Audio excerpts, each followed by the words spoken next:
A KSL Sports presentation. Game Night Live kicks off now. Sponsored by UCCU. Welcome to Rice-Eccles Stadium on the campus of the University of Utah. The sun is set. We have darkness. It's a little colder here tonight, but we're not done. We got one game left tonight. The 4A semifinal. We need to know who's going to go to that 4A state championship game next week, and right now, that will be decided. The Crimson Cliffs Mustangs will take on the Ridgeline Riverhawks. Cache Valley versus St. George. North versus South. Here we go on Game Night Live. I'm Jeremiah Jensen, along with Stevenson Sylvester. This is a great matchup. The Ridgeline Riverhawks, their team came up here 2 years ago, won a state championship on the turf. They were a phenomenal team. They ran the table, went undefeated. This year, Crimson Cliffs is the team that I think everybody believes is the favorite in 4A. They've been phenomenal all season long. Their only loss was to Bingham in South Jordan, and that was a game they led in the fourth quarter. They're a really good football team. This is a big clash in 4A, and both of these teams have had phenomenal seasons. We're about to find out which one will be the best. I love the north and south implications of this game, right? You got to represent for the state. But Crimson Cliffs have been great the last couple of years. They have been really setting the stage for this semifinal upcoming here, our first trip to Rice-Eccles Stadium. You know, 4A hasn't been up here in a few years, and having them here is just going to be that much more special. They took a long trip, and so with that trip, they want to go home with a win. They don't want to go home with a loss because that's just a brutal, brutal trip all the way back down to St. George. But they've been handling business all season, Ridgeline as well. They've been looking great. We covered them as well. This team is just stacked. You know, winning the championship a couple years ago, they looked absolutely awesome. And they're set and prime, ready to do it again. Crimson Cliffs fell in the state championship game last year to Desert Hills. They've avenged that loss twice this season, once in the regular season, once in the playoffs. And now they have one thing left to do is win that championship. But they got to get past Ridgeline to get a chance. The Riverhawks will have a say in that. And the Riverhawks get the ball first, so we will see Ridgeline's offense.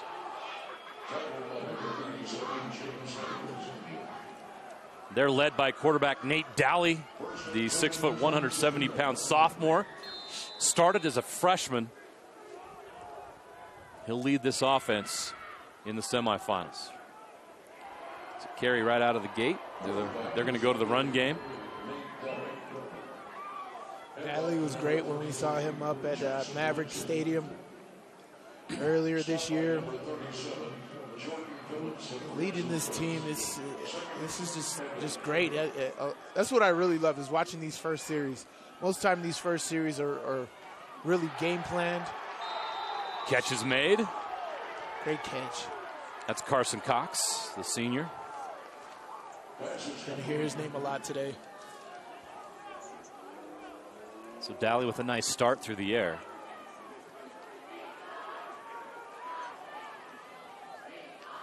Their leading rusher, excuse me. That's Lindsey on the run there.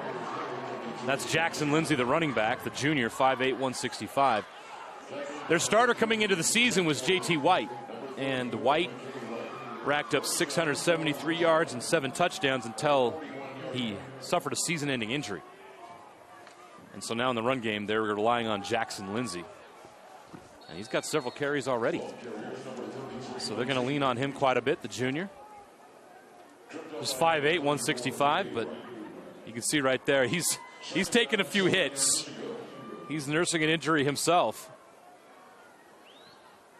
Cast on his arm. Ain't going to hold him down from the semifinals. The season is a grind. And this is all part of it. Dowley to Lindsey, another carry and another nice run past midfield. So right out of the gate, Ridgeline is making a statement here against Crimson Cliffs defense. Crimson Cliffs has been electric all season long, and right now it's this Ridgeline offense taking it to them a little bit here. Yeah, going with some good tempo here as well. Make sure Crimson Cliffs are staying on their toes. Really hard to tell at the beginning of the game because both teams are trying to fail each other out, especially since they're not normal opponents. But Dowley to pass. The catch is made. Out in the flat. That's number 21. Sam Peterson with the catch. but a nice tackle for the stop.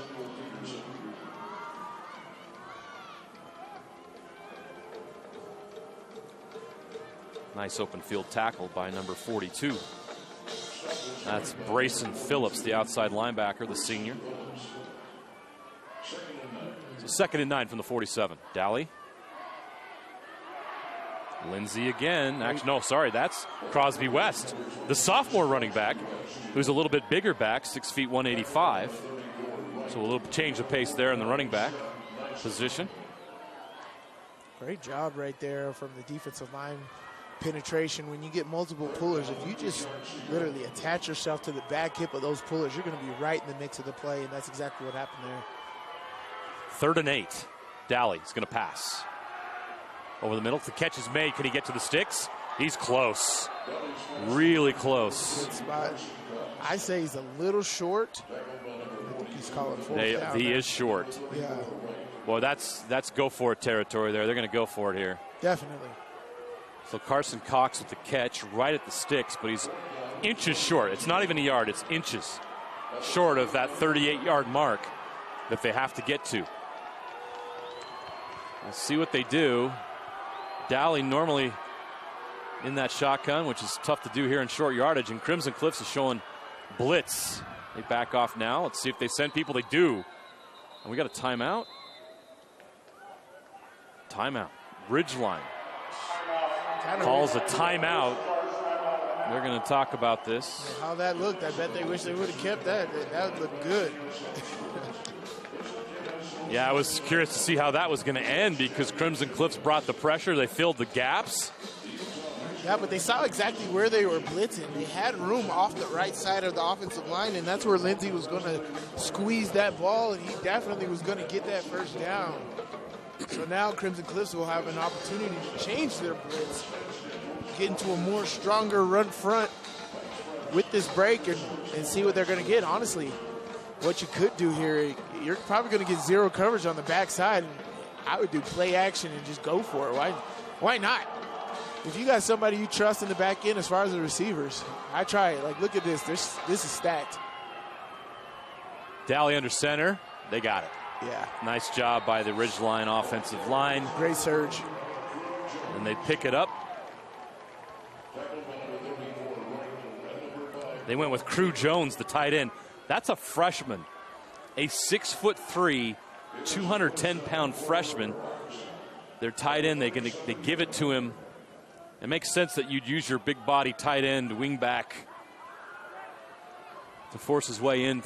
What are they putting in the water? Mess. I wasn't even 200 pounds of freshman in college. No idea. Oop, incomplete pass. Graham Livingston, the intended receiver, could not take it in. Livingston and Nate Dally, both sophomores on this offense, as well as Hunter Knighton, who you'll see, number 1. A lot of youth on this Ridgeline team. If you combine Dally, Livingston, Knighton, and Crew Jones, and then Easton Hammond's a starting left guard, that's several underclassmen you have that are starting varsity for this team. How good are these kids going to be the next 2 years? Those are big-time players as well. They're not just bodies. Those guys contribute, especially at the QB position. It's the same on the other side of the ball. They got Cooper Clark, who's a kick returner. That's a sophomore. Cooper Clark, the outside linebacker. A lot of youth on this team. Dally, nope. They're going to stop it. There's a flag on the play, and we got a false start. Prior to the snap, false start number 3 on the offense. 5-yard penalty, replay, 3rd down. So Ridgeline's stacked with youth that bodes well for them moving forward the next couple of years. Crimson Cliffs, that's where they were last year. A lot of these kids on this Crimson Cliffs team, they're invaluable experience last year, including their quarterback, Still Barban. You'll see him in a moment. They got that experience last year, and you see the difference it made this year. Catch is made. Past the 30 down to the 28. That's 1 yard short of the marker, and that is Hunter Knighton, who I talked about. One of those sophomore receivers. This 2026 class for Ridgeline, these boys have played together for a while, and they're going to continue to do so for the next 2 years. But right now, they want that title now. Oh, yeah. And they're 2 wins away. Daly under center. He's going to hand it off. Up the middle. Breaking tackles all the way inside to the 10. The freshman, Crew Jones. How about that? How about that? Great run right there. Great patience, staying behind your blocks, making that happen. Crew Jones wanted that end zone. Great run. High stepping. First and goal from the 10.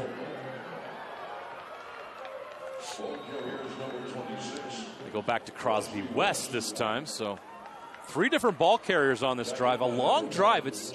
We're 6 minutes in here. They've taken up half the first quarter on the opening possession. I think this is the pace Ridgeline wants. Crimson Cliffs has an electric offense. They've got speed, dynamic athletes. Ridgeline wants to grind this out with their young team. They want to reduce the amount of Crimson Cliffs possessions. Caught into the end zone. Touchdown Ridgeline. Sam Peterson. And the Ridgeline Riverhawks strike first.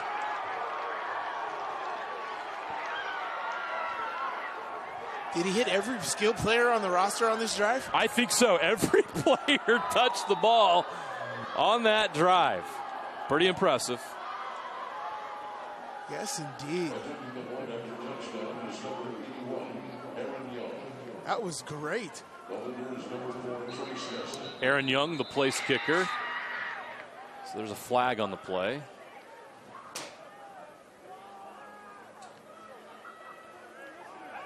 Prior to the snap, false start, number 73 on the offense. 5-yard penalty, retry for point. Good thing is on the extra point. No harm foul there. This becomes a 25-yard extra point attempt for Aaron Young. 6'2", 185-pound kicker. Strong leg right through the uprights. 7-0. Ridgeline with the lead. So a 6-minute, 28-yard drive, 80 yards, ends with the Peterson touchdown. That's how you do it. On any level, having a drive like that is how you do it. You grind it out, you make it, you don't go crazy. You take what the defense is giving you. They're giving you the run, take it. They're giving you the pass, take it. Beautifully orchestrated drive by these young players on this football team. That's how you do it. You're going to have to grind it out this entire game. We're going to see this talented Crimson Cliffs offense on display here and see how they counteract what Ridgeline was able to do on that first drive. My guess is Crimson Cliffs is not going to go on a 6-minute drive here. It's going to go a lot faster.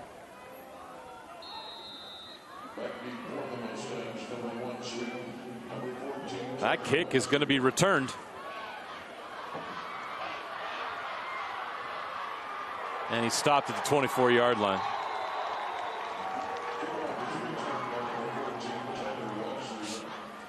Ty West with the return. You're going to see a lot of Ty West tonight. The senior wide receiver.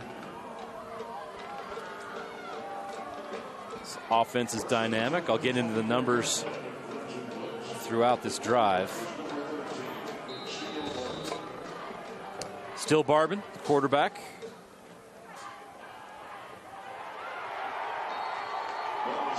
They go to Mason Topalian right out of the gate on their first play and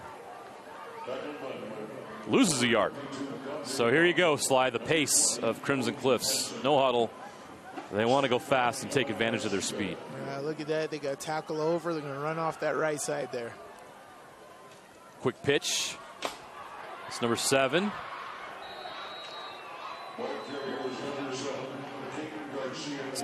Caden Garcia Casey with the technically a reception.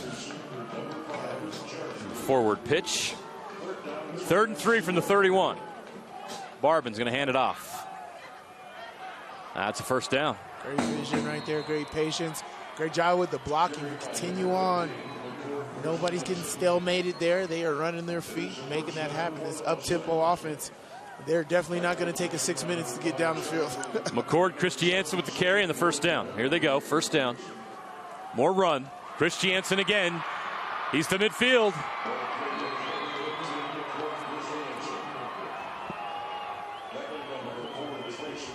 The pace continues. Barbin at quarterback. Go, go, go. 1st and 10 now from the Ridgeline 49. All run here early. There's a pass. Barbin connects. Wow. And that's a first down. Caden Garcia Casey, the junior wide receiver, with the first down.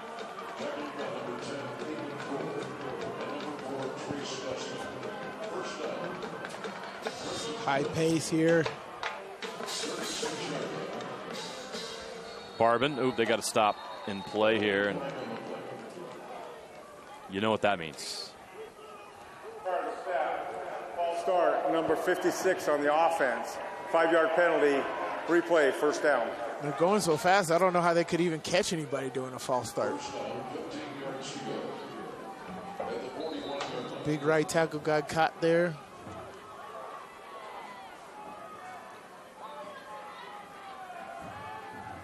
Barbin going deep. Ooh, The close. safety had it. Yeah, there was a chance to pick that off. The intended receiver was Malachi Alofapo.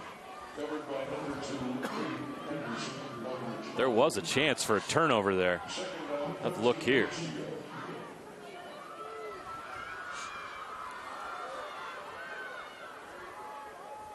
Aiden Anderson on defense. Barbin with the screen. Christiansen. McCord Christiansen up to the 35. They get some of that penalty yardage back. It's going to be 3rd down and 9. I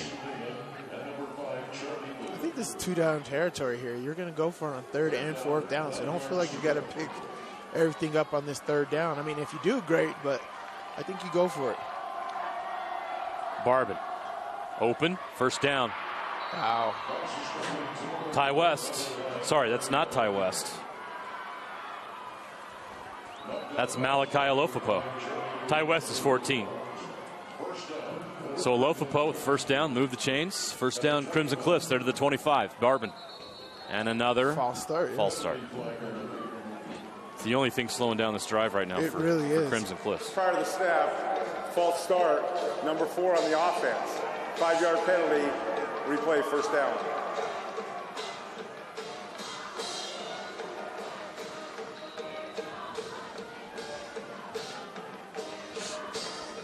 It's 1st and 15 from the 30. Barbin's going to throw. Open, caught. They just make it look easy. Yeah, they just got all that back. These corners got to stop playing soft coverage right there. They got to play a little bit more aggressive. That was Luke Childs with the catch. Yeah, they're so afraid to be beat. They're getting dinked and dunked and still moving down the field. Handoff this time, Christiansen. Oh, he's grabbed. That's a nice play right there. Yeah, it is. Way to shoot that gap. It's number 20, Bodie Hansen, senior linebacker. Great play. It's going to force a 3rd and 2. Big play here for that Ridgeline defense, trying to get a stop. Something they have not been able to do on this drive. Crimson Cliffs has marched down the field.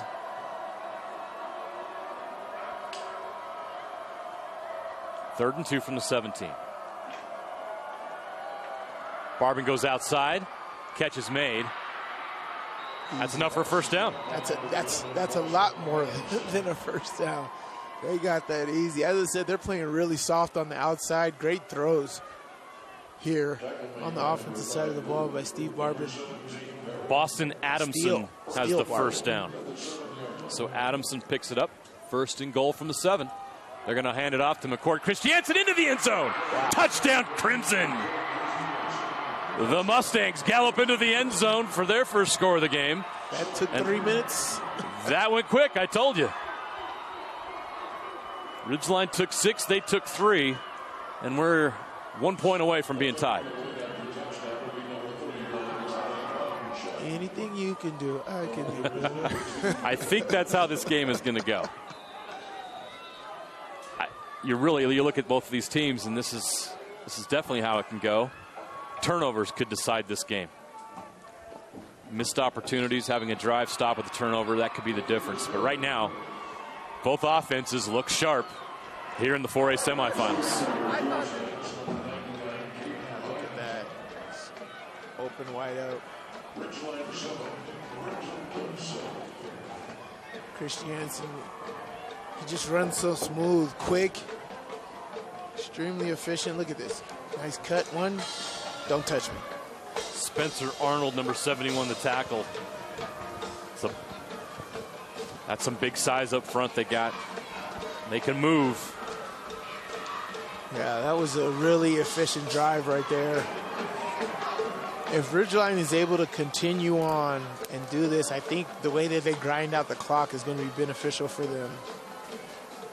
But the way Crimson Cliffs can score quick, that's going to be extremely helpful for them too, because if they're left with such little time on the clock at any situation, end of half, they can make it happen. They're just like, all right, that's normal for us. They move the ball so well. But if Ridgeline gets into a position where they have to move the ball quickly, we've got to see if they can handle that. Long sustained drives for the Ridgeline offense will also help their defense as they're trying to combat that high pace of Crimson that could wear those guys down late in the game. They need to conserve energy.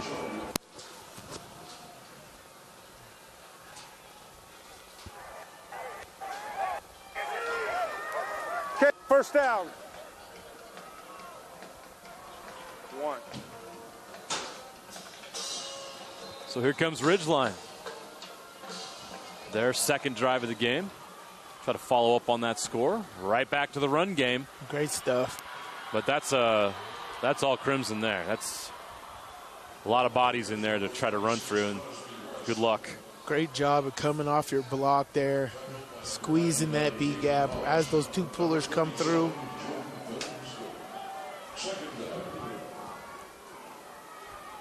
Caden Haas. He did get a yard. Dalley's going to throw, and there was some miscommunication. He throws behind the receiver. Maybe throwing it out of bounds. Looked like he should have handed that off. That looked like a good run up the middle. Run pass option. I don't know if that, was that an RPO? It's a good question. Couldn't tell. There was nobody where they were supposed to be, so it wasn't complete. Okay, Lindsey in the backfield with Dalley. 3rd down and 9 from the 21. Dalley caught right at the marker. He's really close. He got it. Hunter Knighton with the catch. He got it. That's a first down. Move the chains. First down, Ridgeline. Great job. Great sit-down route right in that zone. Trips to his right on first down. He's going to hand it off to Lindsey. Follows his blockers, gets 4 yards. Hey, Lindsey's a workhorse now.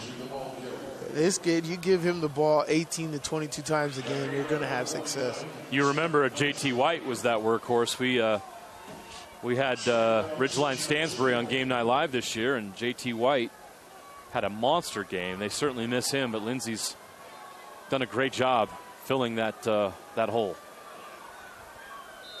But not easy shoes to fill.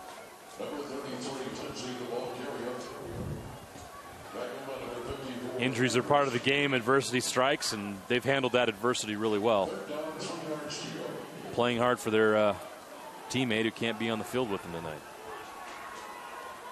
At least in action. Oh, big hits. Ooh. Haas.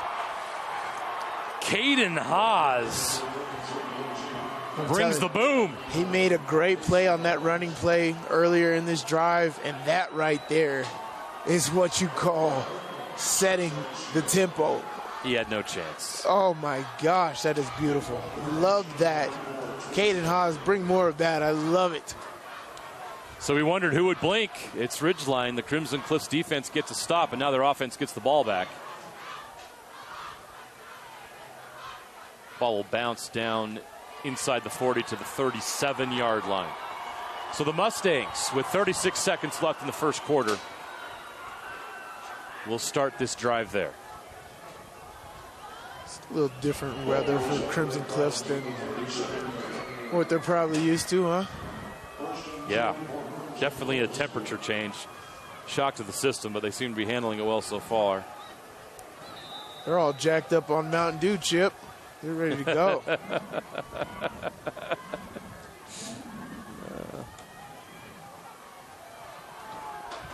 Christiansen with the carry there.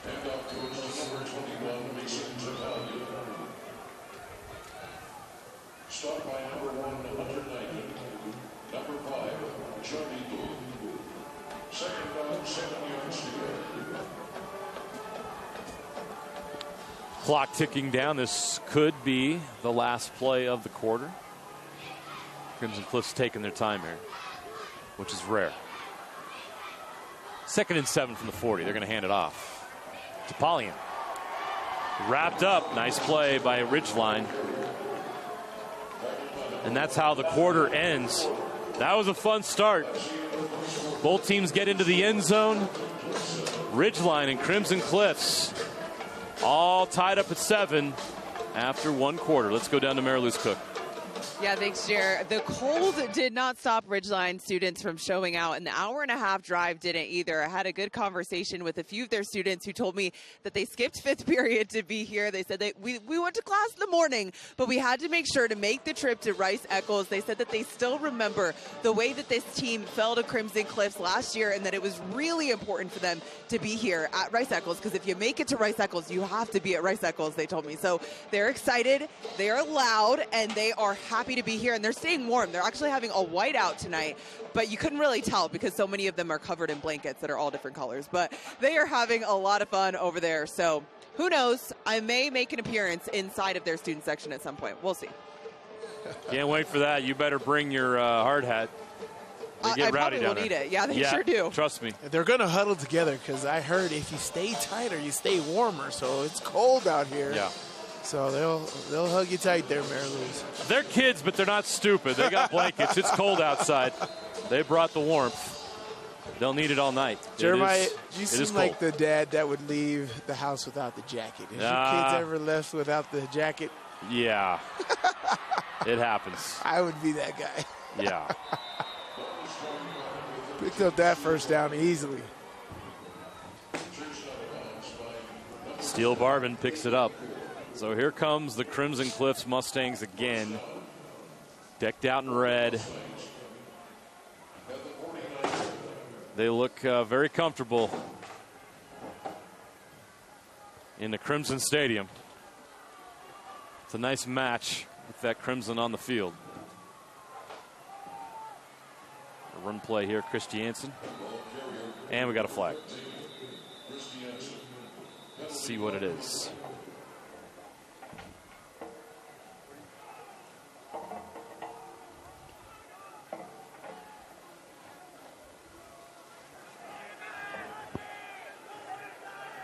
Personal foul, face mask on the defense, number 52. 15-yard penalty will result in the first down. It's the defense that commits the penalty. That's a setback for Ridgeline. Let's see if we can see where it happens. It's blocked off there, couldn't tell.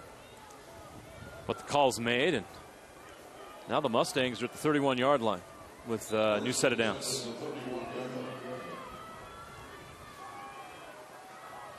Barvin throws it outside. Catch is made by Ty West. He's got wheels, showing off his athletic ability. He can stop on a dime and then take off. He's excellent in the return game as well. He's a dangerous weapon for Crimson Cliffs. He put on a show when we went down to St. George for the Crimson Cliffs Desert Hills game. He was the MVP of that game for Crimson Cliffs. 2nd down and 2. They gain 8 on that play. Put the ball in your playmaker's hands. They're going to run it. Christiansen looking for number 2, and he's got it. McCord Christiansen into the end zone for the second time, and The Mustangs are rolling. You don't coach speed. Nope. That right there, you get this guy in open space, good luck. Great run right there for Christiansen. They're right not off tackle. They're not used to the weather of this nature yet, but they are warming up quickly. They're warming this whole stadium They up. have adjusted. The extra point is good. So with 11:24 left to play here in the second quarter, 14-7 Crimson Cliffs. That's just hard running right there. Just hard running right there. Not going to be denied. It's in the open field. There's 4 people with the ability to make that tackle right there, and not one of them made that happen. If you don't want to tackle me, fine. I'll get into the end zone. Great job right there. As he said, this fast-paced offense will have you shook. As a defense, you just got to figure out how to stop that. So the Crimson Cliffs defense gets the stop, forces the punt, and the offense does what they do, and now they have the 14-7 lead.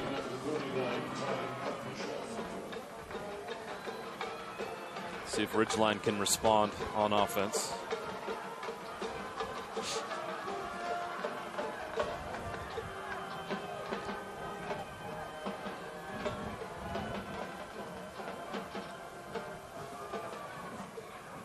Turnable.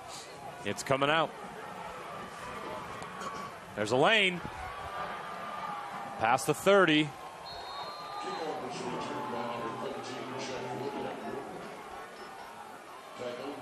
That's Jeff Woodland on the return. So good field position for Ridgeline. You'll take the 31-yard line if you can get it. That's where they'll start this drive. They stalled out last time. Let's see what they can do here. Dowley's going to hand it off. A little shake and bake by Lindsey.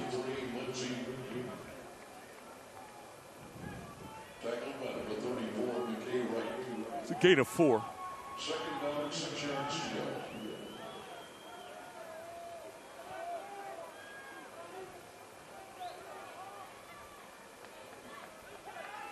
Angle route.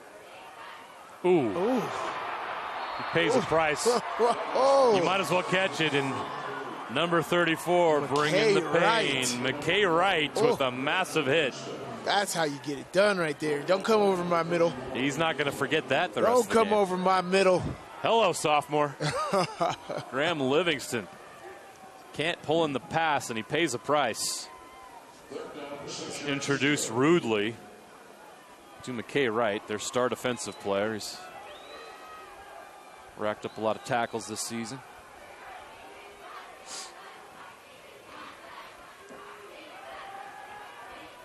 That catch is made. He's close to the sticks. Not quite. They're going to give him the 40, which is a yard short. Oof. They're going to have to punt. That's a tough decision to make. Well, maybe, They're talking about it. Nope. I don't know. It's the playoffs, baby. Got to make it happen. Let's see if they go. This is pretty bold. What did they say on Waterboy? Because he didn't hold anything back.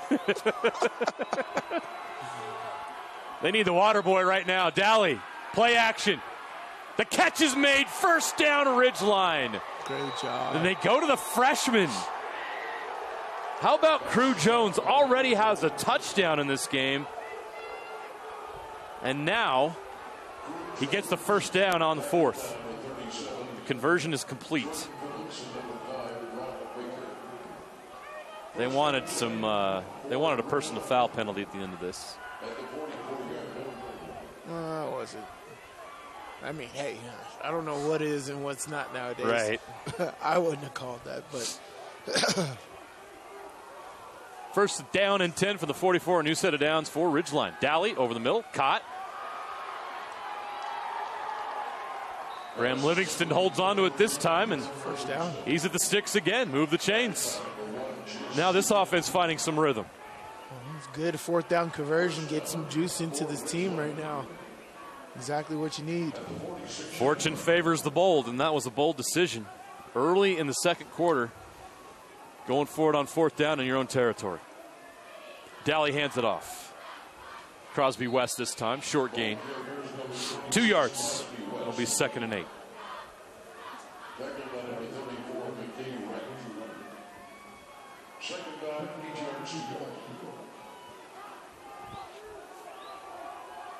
Under 9 minutes to play here in the half.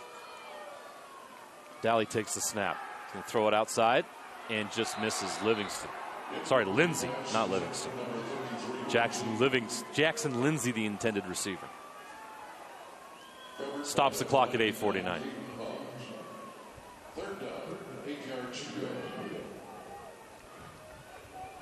Quick 3rd down right there. See what they do here. I'd run a screen. Screen out to my left side. Well, you already went for it on 4th down a moment ago on the other side of the 50. So I don't know if you do that here, though. You have an opportunity to play field position here. Still 8 minutes and 50 seconds left in the second. Yeah, I wouldn't go for it here. So the Riverhawks will talk this over. We'll take our short break. 8:49 left to play in the half. Crimson Cliffs leads 14-7. Salt Lake Running Company is inspiring our community to move with purpose, embrace adventure, and consciously connect to their bodies.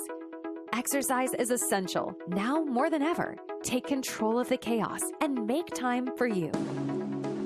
From the gym to the trail, SLRC can help you find the focus to define your finish line.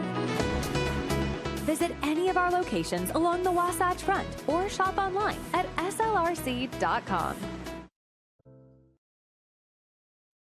At UCCU, we'll provide you with a low-rate line of credit that makes it easy to access the equity in your home with no fees or closing costs. Just complete an application on your phone or computer, or stop by any branch. 3rd and 8 from the 44. Daly flushed out of the pocket. He's going to throw it, and he's going to miss. Yeah, just punt it right here because you get the pin Crimson Cliffs down deep, play the field position game. That's what they'll do.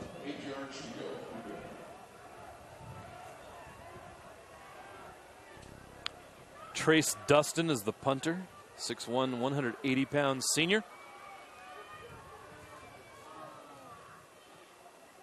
Good punt. Fair catch. Nice. At the 10. Christiansen was in position to return, but he fair catches it. And that's where Crimson Cliffs will start this drive. The Mustangs have not been stopped yet. 2 possessions, 2 touchdowns, and they'll look for a 3rd here. But they got to go 90 to do it.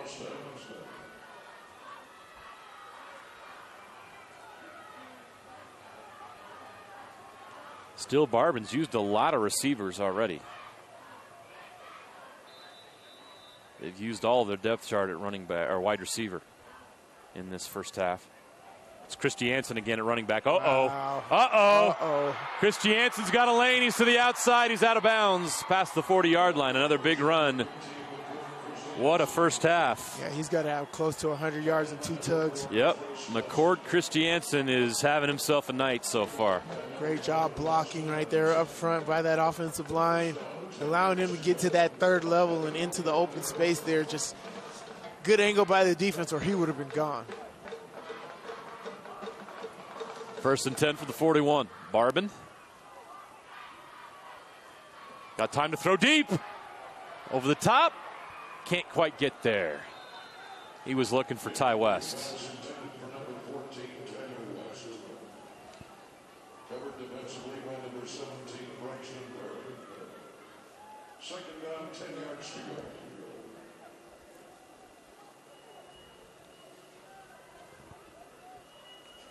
Still 8:22 to go in this quarter. First quarter felt like it went by fast. This one has had a couple possessions in it already. Barban out of the pocket. Still has time. Throws it. That's intercepted. The Riverhawks got it. They got it in midfield. Trying to go for more. Turning the corner on the sideline, down inside the 40 to the 32-yard line. It's Trace Dustin, the free safety who also punts with the pick. Barban would love to have this back. This is unnecessary. Throw the ball away. You got tons of time. The defense is all in that area right there. Look how many defenders are right there. That's unnecessary. You forced it. It's a turnover you didn't need. You got the lead. You would have got the ball at halftime with that extra possession.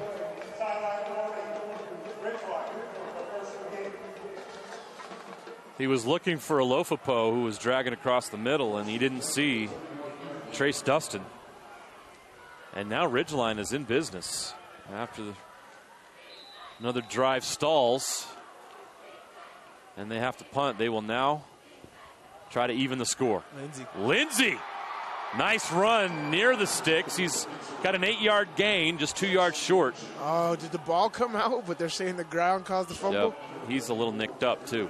He's going to have to come off. Crosby West will replace him, but a nice run by Jackson Lindsey. Oh, no. Whoa. They're so lucky there's no replay. Oh, boy. Oh, they're so lucky there's no replay. Holy smokes. That is a fumble. And it was recovered by Crimson Cliffs. It was. That was a clear recovery, too. Fans have a right to boo. Oh, yeah. Doesn't matter. It was called dead. But that was a fumble. Play on. West. He's got a first down. That'll move the chains. Wow. Ridgeline fortunate after getting the interception. They almost gave one back immediately. The officials blew him down.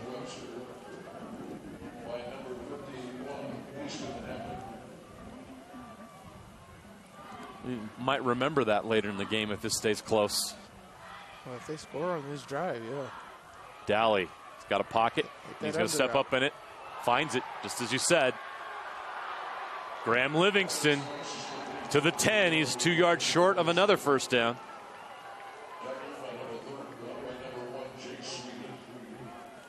Great job here. Just hit this a little earlier. Great adjustment by Livingston. We talked about them early in the season having a great connection, Livingston and Dali. They're showing it here in this game. Dally from the 10, blown dead. Timeout, Crimson Cliffs. They need a breather. Yeah, he had one-on-one with Livingston on the outside. He's going to throw a fade. He's going to make that happen. 6:30 left, second quarter, 14-7 Crimson Cliffs, but the Riverhawks are in the red zone. We'll be right back. I love my new Blazer. It's cute and comfortable, very quiet, and drives really good in any weather condition. My experience buying it here at John Watson Chevrolet was super awesome. Everyone was really friendly. I didn't feel a ton of pressure, and they helped me get the exact Blazer that I wanted. Definitely a 5-star experience. John Watson Chevrolet, your 5-star Chevy dealer. I would give them 6 or 7 stars if I could. For over 25 years, Salt Lake Running Company has helped people of all ages and levels find the gear they need for their own fitness journey. From a free custom shoe fit analysis to a premium assortment of footwear and workout essentials, SLRC is a top 10 run shop in America. Locally owned, locally operated, with locations along the Wasatch Front. SLRC is there to help you gear. Dally with the pass. Yep. Catch is made. Yep. Livingston, touchdown. What a throw and catch. And he was being held so bad. That's pass interference to the fullest. Oh, my goodness. I seen that before the timeout. I'm like, you got Livingston one-on-one up top. He's going to make that happen. All you got to do is throw it up. Oh, my goodness. That was beautiful. Beautiful. That Dolly-Livingston connection is special. Kickoff. Yeah. Or decline it. Touchdown.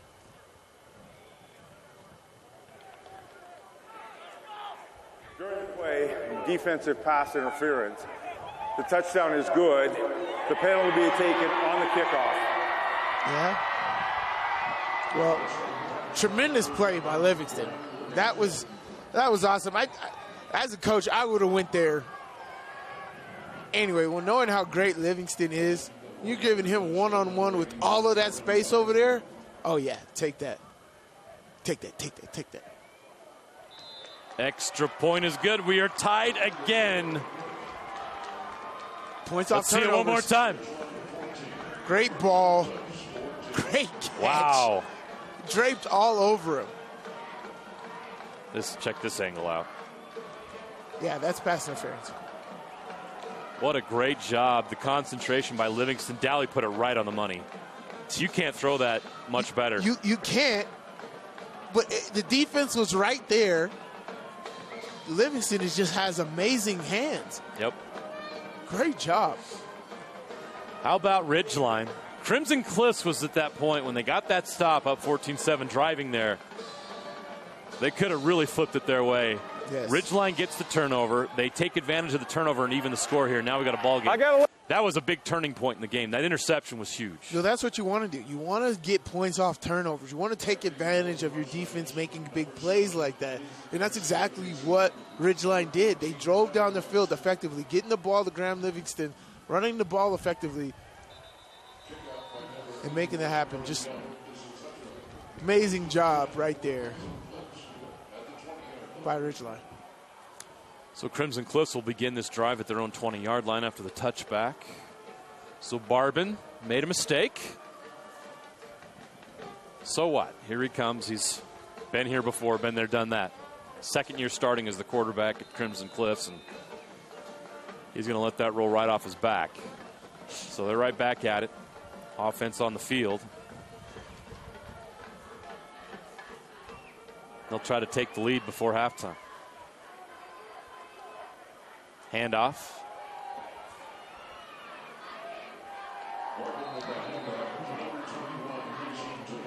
That's Topalian on the run.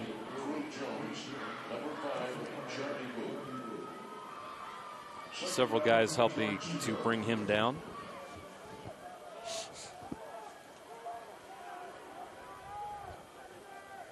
Charlie Booth came in to clean it up. Barbin's going to throw, catch, made, first down. So Adamson with his second catch of the game. First down, 10 yards to go for the Mustangs at the 32-yard line. Uh-oh, trouble on the snap. Barbin's got it. He's just going to have to take it down. Oof, that's a big setback for the Mustangs. Huge play there. That's all the way back inside the 20. They were on the 32. It's a big loss. Barbin shaken up a little bit on the play as well. I think he was just disappointed at what happened. Yeah, that's a real kick in the shins. That's got to be like, come on, man. They were trying to find some rhythm and had it, and then boom, now they got a step back here. 2nd and 23 from the 19. Receiver screen. How about that? Ridgeline does a great job. Cooper Clark came in, number 6, read the play and made the stop. That didn't go for much. Watch Cooper. Oh, missed it there. Missed it there.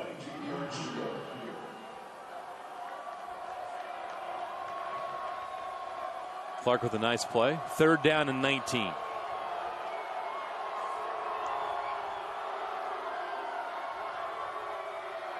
Barbin. Time. Now he's flushed out. Now he's just got to throw it away. Ridgeline. Their defense has really stepped up. They did not look like it those first 2 drives for Crimson Cliffs, but these last 2, wow, this defense is doing an amazing job getting to Barbin, not allowing them to do anything, making bad decisions in the pocket, escaping the wrong way. This defense is all over the place, making them hold the ball because the secondary's coverage is so tight. Great job right there. Absolutely love that. Looking forward to seeing exactly what Ridgeline can do to counteract this defensive stop right here. Oh, don't jump in the neutral zone. Oh, blocked. It's blocked. Go get it. Go it's get live. it. Go get it. Get up. Crew Jones recovers it. Come on, Doesn't really matter at that point. They blocked the kick. Wow. Come on, freshman. Pick it up. Pick it up and go. Oh, great job right there. That's what's so hard about those rugby kicks. You don't know exactly where it's coming off on the foot. It could come low trajectory, could go high, could go right, it could go left. So as the defense, and you're chasing after one of those rugby-style punts, just put your hands up. You have the opportunity to block it. Great job right there by Ridgeline. I think that was number 69, Trey Purser, that got it. I think. We didn't identify exactly who got their hand on it. Either way, huge play. So an interception on one series, blocked punt on the next, and Ridgeline can take the lead. RPO. Nice. Dowley. Catch is made. Nice gain, about 6 yards. That was Hunter Knighton. Boy, has the momentum switched in this game. My goodness. Like I said, Crimson Cliffs looked like they were on their way to taking a 21-7 lead. Trying to blow this game open, and now Ridgeline has asserted themselves in a major way, especially on defense. They can take the lead. Dowley. Knighton. He got it. There was a tug-of-war for the ball there, and he comes away with it. That moves the chains. Good job of possessing the ball. 2 hands on it, moving the sticks. Now 1st and 10 from the 12-yard line. Yeah, do a sprint option right here.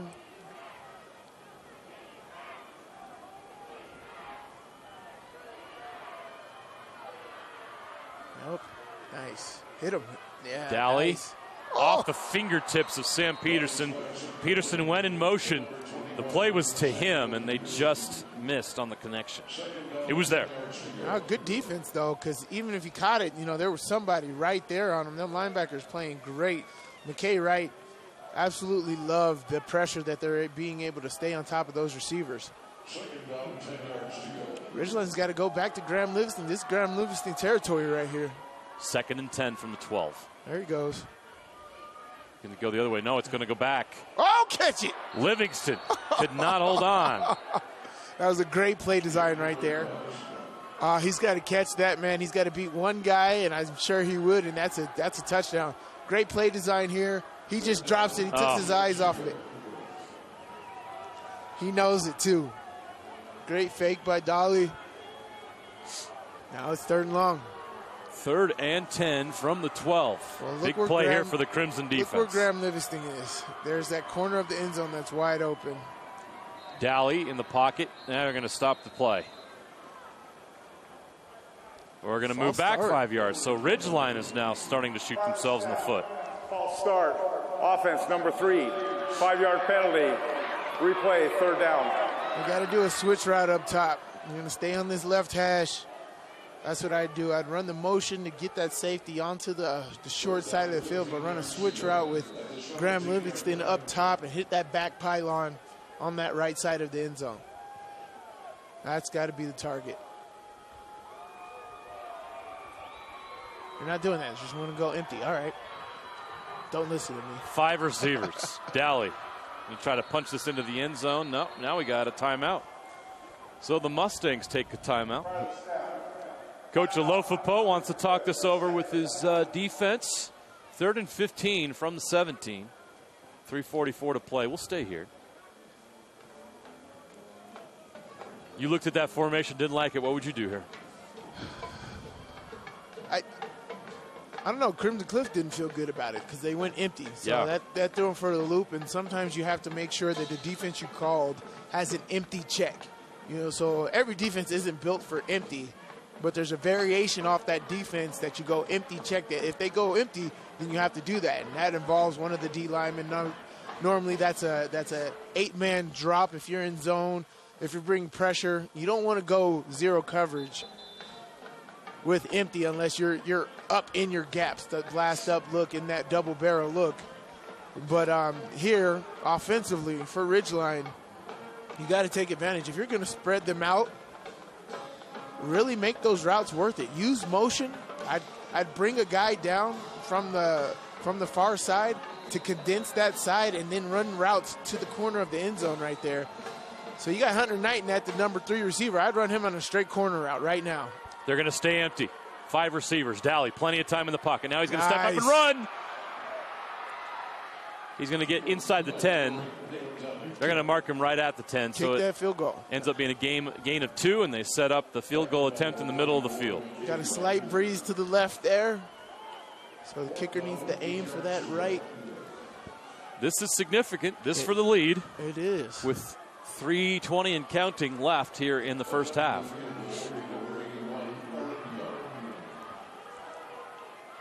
Well, with Crimson Cliff starting with the ball in the second half, getting any points here is great. Aaron Young from 27 yards and the lead. Holds down, kick is up. It is good. Nice. The Ridgeline Riverhawks take back the lead. They scored first. Crimson Cliffs scored 14 after that. And now Ridgeline's gone and scored 10 to take the lead, with 2:55 left to play here in the second quarter. This has been fun. This is the game of the day. Our 6A games were not really close, especially the last one. Oof. Crimson Corner Canyon is just, they're oh. Let's go! Get that kid some help. We need medical personnel in the front row here. The Ridgeline student section. Friday Night Lights. Not the kind we're used to, though. Friday Night Lights here at Rice-Eccles Stadium for this 4A semifinal between Crimson Cliffs and Ridgeline. Two great programs. Crimson Cliffs knocked Ridgeline out of the playoffs last year. So this is a little bit of a revenge tour for Ridgeline. Stop is made at the 25. Nice return by Caden Garcia Casey. So 1st and 10 from the 25. Crimson Cliffs, plenty of time for them, 2:48. They'll try to drive down and score. Got to go 75 yards in 2:48. Let's see if they can do it. McCord Christiansen, he can do it in one run if he wants to. Good start. Stops the clock, 2:42 left. Just short of a first down. This kid is quick, man. He's an electric player. They've got Christiansen, they got Ty West. Really, really dynamic, fast, skilled football players. Here he comes again. McCord Christiansen has a first down. He's at the 40. They're going to mark him at the 39. Wrapped up by number 77, Will Green. Number 5, Johnny Boone. First down for the Mustangs at the 39-yard line.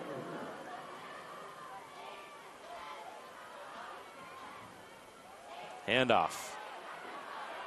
Why not? Just keep going to Christiansen. Just run my way all the way to the end zone. All right. Wow. Powers his way past midfield. All Christensen all the time. Why not? McCord Christiansen.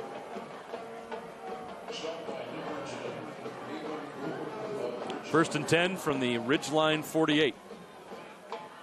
Barban again to Christiansen. This time he's stopped. He gets a yard before he's pulled down. Great job by the Ridgeline defense. Bodie Hansen with the tackle.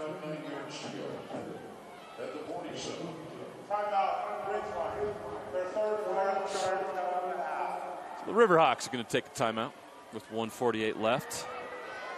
Try to reset here. 2nd and 9 coming up for Crimson Cliffs.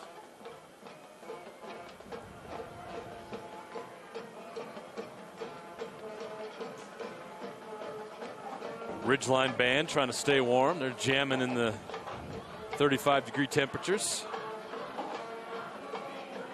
It's 35 degrees? I couldn't tell. That's crazy. I thought it was beach weather. Yeah. Sly's not even wearing a coat. We know that's not true. Man. It's cold. Let's not lie. This Vegas boy can't get used to Come this. on now. You've acclimated well. I have. I'm in Utah now, and I'm still. You are. You got Utah blood now. You're one of us. Join us. 2nd and 9. We're back to the action. Crimson Cliffs from the Ridgeline 47. Topalian in the backfield now with Steele Barben. Barben's going to throw. Oh boy, that was dangerous. They had go routes, and he thought they were going to just peel off, and they didn't. And he wanted the stick routes. They wanted the touchdown. No, it quite wasn't as close as we thought to an interception, but Braxton Perry was in the area, and if he could have got that, that would have been quite a game changer. No harm, no foul. 3rd and 9. Barben in the pocket, throws. Ty West. Oh, what a catch! Wow, almost got it. Ty West almost made one of the best catches we've seen all season in high school football. Couldn't quite bring it in, but he was close. A little too cold for that level of catch. Crimson Cliff's going to go for it. 4th down and 9 from the 47. The clock stopped at 1:38. It's like the Canadian football, how far the D-line is off from the line of scrimmage. Yeah, they're backing up, aren't they? Yeah, they're like, you're not getting me offsides. They're bringing 3. Barben found a way in that zone. Moves the chains on 4th and 9. What a throw by Barben. Boston Adamson with the grab. 1:30 left on the clock. Here they go. The coverage was good. He made a better catch. Topalian on the run. Gets 5 yards down to the 30. The clock will continue to run. And they're fine with that right now. Yeah. 1:20 left.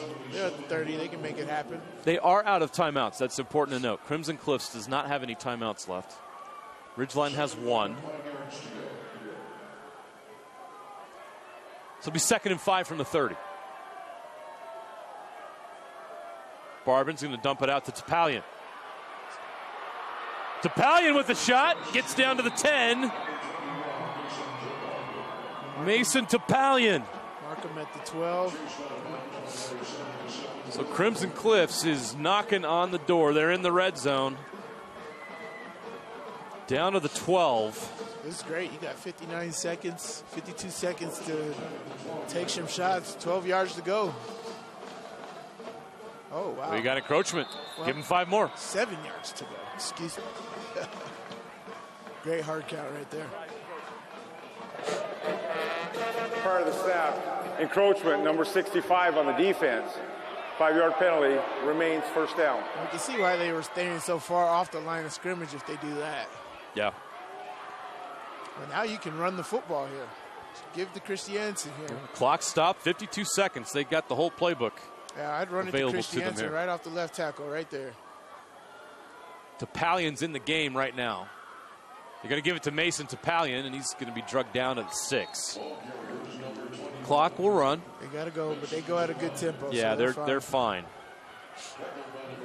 2nd down and 4. They can get a 1st down at 2. 36, 35. Barben with trips left on the boundary. He's looking that way. Now he's going to go back over the middle. Caught, touchdown!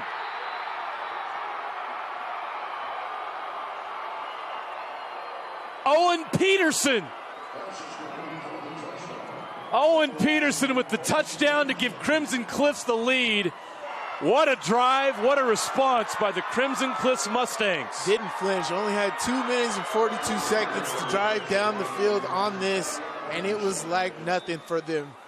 Just like practice, they orchestrated a great drive, great mix of running pass, quick passes, out of the backfield, and let their athletes make plays, extra yards after the catch. Oh. Extra point is good. 21-17. Crimson Cliffs with a 4-point lead. Ball here in the second half here. Great throw by Barben. Knew exactly what he wanted. Seen it come open. Great route by the receiver right there.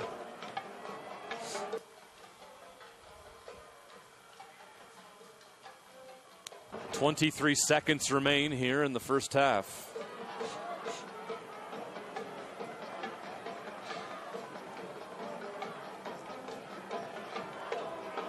What a game so far. Even back and forth. Crimson Cliffs took their turn, and now they've got the lead. 23 seconds left in the half. Not sure what Ridgeline's going to do with that.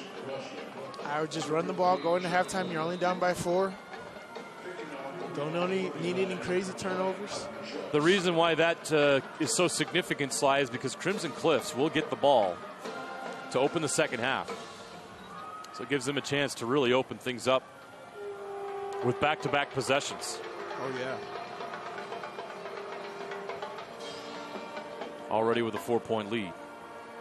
They can return this. Let's see what they do. He's got a lane. He's got a lane out to the 37-yard line. Nice run on the return. Trace Dustin, who had the interception earlier that set up a touchdown. He's got a nice return here, and now they're wishing they had a little bit more time because it's a good field position. But just 16 seconds left. 64 yards to go, and not sure what their field goal range here is. Let's see if they take a shot to try to get there. They have a timeout. Dally. Intercepted! He threw it to the wrong team. Number 42 with the interception. Brayson Phillips. I mean, okay, so Crimson Cliff does not have any timeouts. What do? You got to take a shot at the end zone. Take a quick shot at the end zone. I don't know if they had a field goal kicker that can kick this far, but I'll take a shot at the end zone and then come back and kick a field goal if you don't get it. Okay, they're going to have the ball right at the 34-yard line. So they're going to take a shot. They get a bonus throw here. Got soft coverage on the outside. Barbin. Nice. Over the middle. Caught! Yeah. Down to the 11. Quarter's 12. Over. Quarter's over. The clock stops temporarily. They had a timeout. They have no timeouts. The board showed no timeouts, but apparently they had one.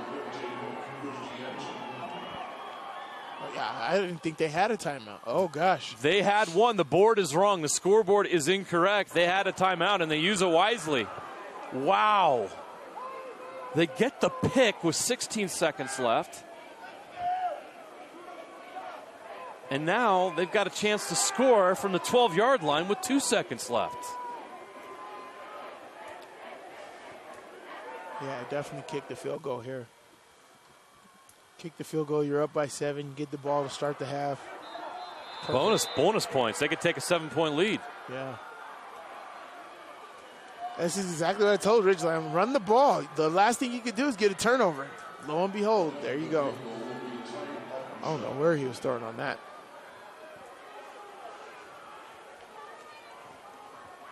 All right, it's a 30-yard field goal attempt by Ty Ottenshot. Oh, a false start on somebody. Oh, offsides? They're going to give him 5 more. They were in the neutral zone. Encroachment on the defense, number 17. 5-yard penalty. Replay, first down. Shoot, if Ridgeline's going to come after it, I'd run a fake right here. Direct snap it to the kicker. Slide out your tight end right there as a corner out. And go. Now you're getting crazy. Yeah, I am. Well, let's not, man. 35 degrees, middle of November. We're on our 6th game in 2 days. Taking crazy pills here, man. Shot. Bingo game. Nice. And that's halftime. Mustangs get some bonus points before halftime, and they head to the locker room with a 24-17 lead. Great kick right here, too. Good snap, good hold. Laces out, right down the pipe. Ray Fink will be proud. Laces out, Dan. Great first half. Both teams gave it their all. A couple mistakes on both sides, but a great first half, and can't wait to see how this plays out in the second half. See if Mariluz Cook can catch up with Crimson Cliffs head coach. Coach Alofapo, go ahead, Mariluz.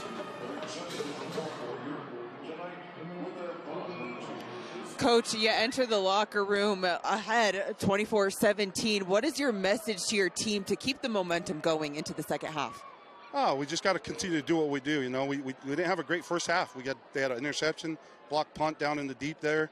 And so for us to be up 24-17 going in the locker room, we're in a good place. And it's something we need to learn how to overcome this adversity, and we'll just stick to the plan.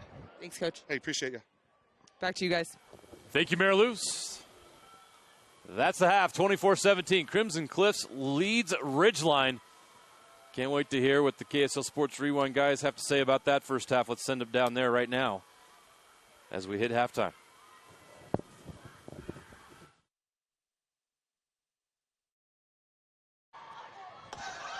And welcome back into Rice-Eccles Stadium. 24-17, Crimson Cliffs leads Ridgeline. Gentlemen, we got a good one. We do have a good game. Closer than I think a lot of people expected it to be. But Crimson Cliffs, you look at what they did there at the end of the half. They score. They get the turnover. Second game in a row that we've seen a turnover right before halftime.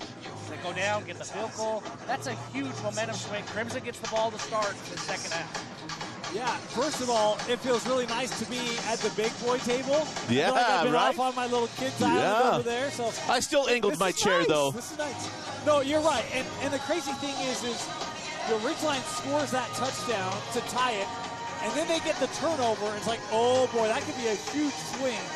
The Crimson Cliff defense holds them to just the field goal. The offense for Crimson Cliffs gets the touchdown, and then they get a turnover. Final 4 or 5 minutes of that first half were nuts. Absolutely. And again, our halftime show, as always, for the next couple weeks will be brought to you by Vessel, as you get a chance to see this Riverhawk offense came out and immediately goes forward on fourth downs. Coach Cox says, hey, this could be the last game of the year. Don't hold anything back now. And he's done that. I mean, he's been consistent with that, whether they were up, whether they were down. Ridgeline has been aggressive all game long, and they're going to have to be. If you're going to take down a juggernaut like Crimson Cliffs, you're going to have to capitalize on every single opportunity. It worked for 21 minutes in that first half. And the last 3 minutes got away from them. And I loved how they engaged the backs. You saw them catch out of the backfield, run out of the backfield. You got both White and Lindsay going. There's great versatility they showed in that first half offensively. When you see versatility, I mean, that is McCord Christiansen. We told you in the pregame show, look out for McCord. This kid, only a junior, is an animal. Yeah, he's got all of the tools to play at the next level. He certainly is making an impact at this level. He's been all over the place. I've been impressed with Steele Barbin. It hasn't been his cleanest game. He's got the pick, but he's stayed composed, right? I mean, Crimson, things went south. They're being tested in ways they really haven't been tested since probably Bingham. And he could have folded, but he didn't. He just kept responding, kept poised, and it all came together there at the end. Steele Barbin, he's showing something in this game for sure. Well, and especially because I think Ridgeline, first drive or two, they were really stout defensively. You see an interception there. I mean, there have been a couple of miscues. The guy I've been impressed with defensively for Crimson Cliffs is Hawes. That young man is laying the wood. Hawes is awesome. My goodness. There was a one drive. He had 5 tackles on it. Yeah. I don't know if there's been a tackle by Crimson that he hasn't been involved with today. He has been all over the field. That catch. Catch of the week right there by Livingston. Next up there with Felatal Satawala, the game winner. That one's better. That one's a better That catch. was better. The situation. He's being held. Yeah. Like one hand. That's better than Satawala. I love Satawala. That one's better. The situation that Satawala, that was great. Obviously, the game went. That catch was unbelievable. Yes. He catched it over the defender's So you're head. wrong, Dusty. That catch was better. Let me do a read first, and I'm going to rebut. How about our halftime show is delivered by Vessel. Go to Vessel.com. E-commerce stuff coming up soon with the holidays coming up. Vessel.com will help you ship better, save more, and have a better experience with Vessel. But we also got to shout out Igloo. It finally got cold enough for Dane and I. Jeff's trying to show that he's really tough because he picked Cache Valley schools. Yeah. Igloo saves the day. I mean, this is, I can't be any more warm than I am right now. This has been an absolute revelation to us wearing our Igloos. I'm not going to lie. I used to hate semifinals and championships because right now is miserable. I could do this for another several months. Let's keep football season going, Dusty. Oh, Dane's on board. I got my Igloo. I'm good. It seriously is. And even intern Kenzie's wearing one. She's ready to go. And so anyway, we had to get out on a Vessel. All right, now back to this. I can't remember what we're even mad about. Satawala, catch of the week. Yeah. Satawala, so look, I love that catch. That throw was in the bucket. He caught it in his arm. That's cool. Satawala literally took it off the dude's helmet to win a game. No, that's what he did. He had to go over the helmet. Vince, to play it haul again. in. Vince, play it again. It's a great catch. It's a great catch. I'm with Dane. It's 2-1 here, Dusty. It's a great catch. I think he caught it with his elbow. It's a great catch. It dropped in the bucket, man. No, it didn't. There were flags. It did too. 2 different refs called a Dropped pass in the interference. bucket. The bucket is being held. Dot. That's on the opponent's Dot. shoulder hand. Yeah, shoulder Dot. pad, Dusty. Dot. Now we need to fail a toss out to It's Walla, on the Vince, when you get a shoulder chance. pad. Dot. We need people to, voice an opinion I here. Dot. And ignore the situation. Dot. We're not talking about situation. We're talking about individual catch. Graham Livingston, I don't know how you compare. Vince. Now you know. Now you know how our discussions go off camera. Just like this. Falatau Satuala swung Okay. right. Here's Falatau Satuala. Ignore the scoreboard. Yeah, ignore the scoreboard. He doesn't go over the defender there. He does too. And he gets 2 paws on that ball. Yeah. His defender Graham is right in Livingston, front of him. He caught it with Hold his on. arm. He He's wins that right with his in leg. front of him. He He's wins right. that- Watch this. Over the dude. He It's took not it away from him. It's not even close. Visit FUMIC.org. He does not. Yep. That ball's in the air. No. That ball is totally in the air. And the other Not one even close. right here was dotted by Dolly. Yeah, well. That's a jump Dotted. ball. I would That's say a jump we should ball. agree to disagree, but sometimes They're both you're just awesome. wrong. I just need you to The bo- concede the bo- that you're wrong, and we'll agree to be right. They're both awesome. It's 2-1 here. So. Well, whatever. There you go. Majority rules. Cute. I'm so glad I brought you guys together. Yeah, where's Moose when you need him? Went right when you need a kicker, Yeah, Dusty. well, Moose, Nowhere okay, to be I'll do there. Moose. That field goal at the end of the half was absolutely clutch. And that's what I loved about Crimson Cliffs, because they go down and get that score. They get the interception, which put them up the head on the touchdown. Interception, and they get down there and get the score. Yeah. I thought that was terrific. Terrific job, and it's nice to have a kicker that can make a short kick. Yeah, Crimson Cliffs has been really impressive. I mean, like I say, they haven't been tested like this in a long time. And Ridgeline came out and they punched him in the mouth. That first drive, what was that, 15-play drive? Yeah. It took 6.5 minutes. 6.5, yeah. It was a crazy statement opening drive for Ridgeline. And Crimson just said, okay, we're going to get punched in the mouth, but we can punch right back. And they've just punched back all half long. Well, and especially because it felt like there was a moment there in that second quarter where Crimson offensively, they weren't lost, but they weren't getting what they're used to getting, right? They had 3rd and 19. It's just like, man, this just is not gelling yet. And you've got the turnover. And, I mean, the way they close out that half, they got to go in feeling really good about how they're playing. It's an experienced coaching staff. It's an experienced group. They know they've been right there for state championship last year. I think they know what the target is. They're living up to it. They're playing they understand what's on the line. Oh, it is. And I think what's great about these teams playing for the last 3 years and having the success is that the moment's not too big. If they've been part of the programs, the moment's not too big, and the coaching staff's like, hey, here's how we handle our business at this place. Even because last year you didn't play there, it doesn't matter. Both coaches have been here. They understand how to work it and make it happen for them. And that's one of the interesting things about Crimson Cliffs. They have 42 seniors on the roster. Yeah. That's crazy. I mean, that's more than half your roster are seniors. So you talk about experience. Semifinals 2 years ago. Semifinals last year. State championship game last year. This is an experienced bunch. They're being tested by Ridgeline, but that experience is showing out here in this first half. Ridgeline's got to come out of the second half. They're going to have to be aggressive. I mean, Crimson's going to look to try to score, and I think they try to score really, really quickly to make a statement. I mean, they want to have one of those Crimson Cliffs drives that's, 4 plays, big plays, score in a minute and a half, and really make a statement. Ridgeline's going to have to come out and be very, very physical. When they've been physical, they've forced mistakes, they've forced Crimson to get off rhythm, and that's what's helped them stay in this game. Without turnovers, Crimson started to pull away a little bit. So I think that Ridgeline, they're going to have to really try to force the action, try to create some of those turnovers, and you do that with physical play. Because on the edges, Crimson's got all the athletes in the world. They can make this a really tough game for Ridgeline if they get to the edges. So if you're Ridgeline, you got to be more physical. You know the crazy thing? Most points that Crimson Cliff has given up this year. You guys know what it is? 17. 23. No, 23. 26. Oh, 26, yeah, the Bingham. 23. I mean, that speaks to how good Ridgeline is. Yeah. They put up 17 and a half. Yeah. They played well. You want to know, you ready for a fun fact? Love fun facts. This is the 3rd straight year, as we mentioned, for Crimson Cliffs in semifinal, the first one at Rice-Eccles Stadium. That's right. In fact, I asked them, is it different? What does it mean to play Rice-Eccles? They're like, oh, yeah, it's different. It was a travesty that 2 years ago we had to go to a high school to play that. Now, there were other factors that led to that.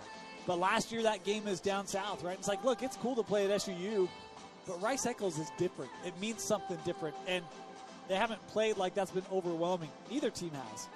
Because remember, 2 years ago it was win at home, get to Rice-Eccles Stadium for 4A because there was only the two counties. Last year they played it down in St. George, and now get a chance to come up to Rice-Eccles Stadium. So Coach Stokes, it's a great add to that to say, hey, here's how you're going to handle this. This is what it looks like. This is what we're going to do. Here's how it feels, which is terrific. Let's go to a couple of final thoughts before we send it back up to JJ and Sly of what we expect from the second half from both schools. Like I say, I expect a physical Ridgeline team. They've got to get Dolly going. I mean, when he's been able to have time in the pocket, he's found receivers. I'd like to see them. I said this earlier in the first game of the day. I'd like to see him push the ball a little bit more downfield. They've done a lot of short stuff, a lot of underneath stuff. And I think they need some big plays because Crimson, that offense isn't done. They're not stopping at 24. They're going to keep putting points on the board. And I think Ridgeline and Dolly, they're going to have to come out and try to score a little bit more quickly than they have in the first half. I think it's important to maintain your balance, right? You're down in this game by 7, and, you don't, to your point, right, you don't want to start chasing or pushing too early. Like, continue to run the football, continue to leverage those backs out of the backfield. I think that's really important for Ridgeline in this game. Just, if for nothing else, it keeps their offense off the field. Keeps them honest, yeah. Right? And you have 6.5-minute drives. You get 2 of those, and all of a sudden you cut the possessions in half in the second half. So I think running the football, engaging your backs, critical for Ridgeline.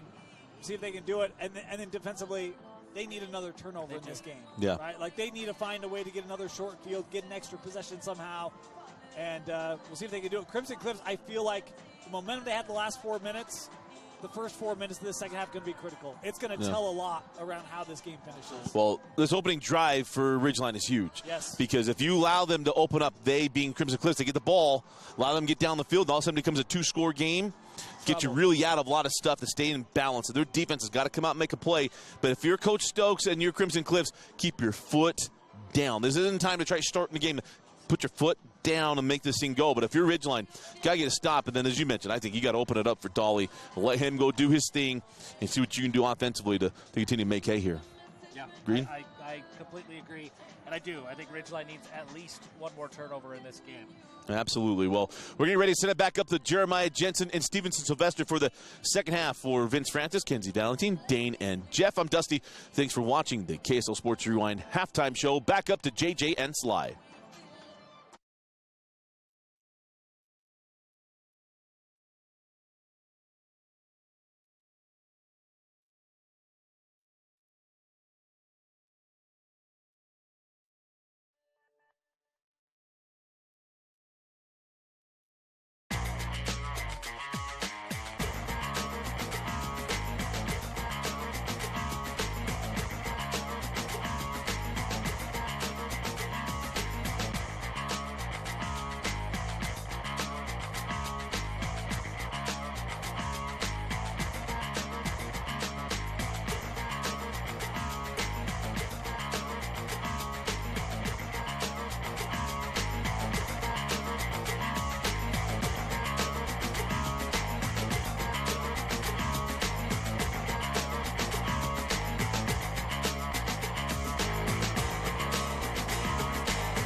Crimson Cliffs and Ridgeline back on the field. They're ready to go to start the second half. We're 1 minute away from kickoff. We've got stats to share with you. Unfortunately, I don't have them on the screen, but I'll read them to you.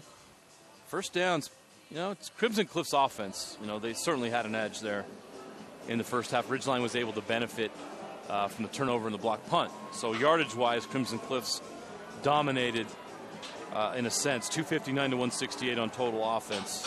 137 yards passing to 88 for Ridgeline. Crimson Cliffs ran the ball really well. 122 yards on the ground. McCord Christiansen had a really nice first half. First down, 16 to 10. So you'll love this time of possession. 15 minutes for Ridgeline, 8:57 for Crimson Cliffs. No surprise there. So really no surprises. The stats really tell the story. It's a close game, but Crimson Cliffs just has a little bit more offense right now. Give Ridgeline credit. They fought. They found a way with their defense to keep them in it. Yeah, it's crazy. Ridgeline has the ball for almost double the time as Crimson Cliffs, but Crimson Cliffs has crushed them in yards. It's really crazy if you want to tell that story. You just understand that Crimson Cliffs is getting down the field with efficiency. That turnover at the end of the half was huge to blow this lead open. Very unfortunate penalty. It should not be a 24-17 game right now. Ridgeline made a couple mistakes at the end of that half there, but, they're capitalizing on Crimson Cliff's mistakes. So it's going to be that type of battle all the way to the finish. And this is state semifinal, sudden death, man. So you got 24 minutes of football left. One of these teams are going home. Ridgeline did a really good job against the pass, got an interception on Steele Barbin. Barbin 14 of 20 for 137 yards. The real difference in that first half was the rushing of McCord Christiansen, 113 yards on the ground and 2 touchdowns. So, that really tells the story. But you're right, it's a one-possession game. Crimson Cliffs does get the ball to start the second half. So this is a big possession for Ridgeline's defense, which has had success against Crimson Cliffs, slowing them down a little bit in this game. Ridgeline really needs to get stopped to open the half. Yeah, they got to do something here. One, they got to stop Christiansen. He is doing an amazing job of running off tackle, right? And I think that's where they're getting a lot of their success with the running game, is both the right and left side. He's just getting off tackle, and when they get to that speed, you got to stop him before he gets to top speed. He accelerates pretty fast, but once Christiansen gets to top speed, it's going to be hard. Let's go down to Mary Louise Cook on the sideline. Your team is trailing by a singular touchdown. What was your message to them at halftime? We just had to stick with the plan. We had to make a few adjustments at half, stop their offense a little bit. They were getting us on a few things, but got to take care of the ball. We tried to be a little bit aggressive there at half with the return that we got, but in hindsight, probably should have just took a knee and went into half with it, 4 point being down 4. But it is what it is. We always come out wanting to be aggressive, and we just got to now make a play. So that's what it comes down to. Thanks, Coach. Thanks. Back to you guys. Thanks, Mary Louise. Here we go. It's time. We're going to have kickoff. Aaron Young will kick it off for Ridgeline. Crimson Cliffs will get to return. They'll have the ball first to open the second half. 24 minutes left in this 4A semifinal. 24 minutes from now, we'll find out who will meet Green Canyon for the 4A state championship next Friday. That'll be played a week from today, same place. Different time earlier in the day. Back for the Mustangs, number 7, Caden Garcia-Casey, number 14, Tyler West. To be specific, 11 a.m. next Friday. 11 a.m. for that 4A state championship game at Rice-Eccles Stadium. Crimson Cliffs takes this opening kick of the second half, breaking tackles and getting up to the 28-27 yard line. They'll take that. Caden Garcia-Casey with a nice return. See Coach Cox there. He sensed some frustration there, like they had a golden opportunity and they let it slip a little bit. Yeah, I mean, it's a simple football, especially in these games where you got to take care of the football and understand the situation. Especially at the end of the half, you got a 70, 80-yard field. You're not going to drive down there in 16 seconds, man. So just take the knee, go in. You got a 4-point lead. You got a lot of things you can talk over with your team. Instead, you get a turnover. Luckily, they didn't get a touchdown, but they did get a field goal and put points on the board, extending this lead. Barbin wide open. That's Boston Adamson, who had a nice first half. That'll move the chains. It's a first down for Adamson. Great RPO right there. It's a hard run fake. Toss it out to Adamson for a good first down. Running play, Christiansen. Great job by Ridgeline at making him go horizontal. I know they didn't want to go back far wide. It was supposed to be right off tackle. But the good Ridgeline defense making him bounce and getting nothing on that play. Clock stops, 11-19 third quarter. 2nd and 11 from the 38. Christiansen bounces outside. Positive yards. Nice run. All the way to the 46-yard line. It's a gain of 8. Blocked by number 71, Spencer Arnold. Tackled by number 55, Colin Richards. And number 17, Braxton Barrett. 3rd down, 3 yards to go.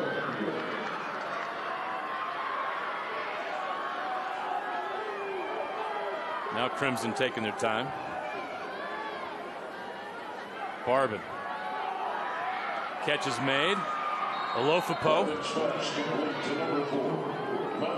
Nice job by the Ridgeline defense to keep it short, but he still gets enough to move the chain. So it's 1st and 10 at the Ridgeline 48. We talked about how important this possession was for both teams. Crimson Cliffs can take a 2-touchdown lead here. Ridgeline wants to stop. Great run right there. As I said, they're attacking the edges of the offensive line right there. It's a wide run. They're not directly hitting that dive. Great job by the blocks right there. Picks up 6 yards, 5-6 yards on 1st down. That's exactly what you want to do. Now trips to the field side. Barbin's going to look that way. Another bubble screen, but Ty West is right there at the marker. Oh, he said he stepped out early. Oof. Well, they're going to call him short. Yeah. Good job by that Ridgeline defense to keep him short. 3rd and 2. Tempo. I wonder if Crimson Cliff ever gets a delay a game penalty. Unlikely. Yeah. This tempo. Oh, yeah. Christiansen, 1st down. Great vision, great surge by this offensive line. Like you could tell they rarely ever get stalemated at the line of scrimmage. You never see these running backs get stalemated at the line of scrimmage. There's always contact 1 to 2 yards down the field, and then the athlete makes the other 2 yards, so they're getting 4 yards to carry easy.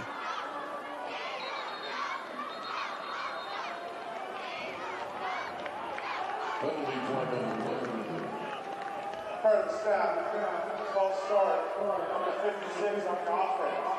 5-yard penalty, replay, 1st down. I've seen a few false starts from this offense. No delay games, but a few false starts. Yes. That's understandable. They got a lot going on out there. Yes. 1st down, 15 yards to go. Barbin takes the snap in the pocket over the middle. It's caught. Malachi Olofupo with a nice move to get the 1st down. Say it again.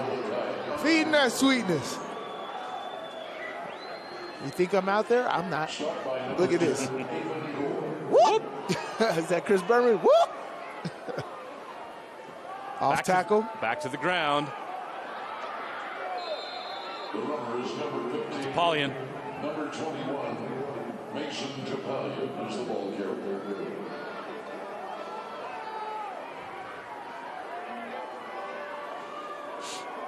Second down, 2 yards to go. Just 2 yards needed for another 1st down. This is just a clinic. Mustangs marching down the field. Ty West. They're able to get him short. So they'll have to try it again on 3rd down. I got back to the line of scrimmage. They've done a really good job containing Ty West. He's an explosive player, and he hasn't been able to break one yet. That moment could come, but it's not right now.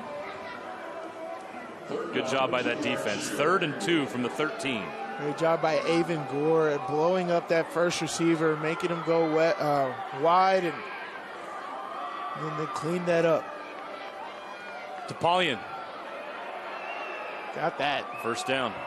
Ball carrier, number 21, Mason Topalian.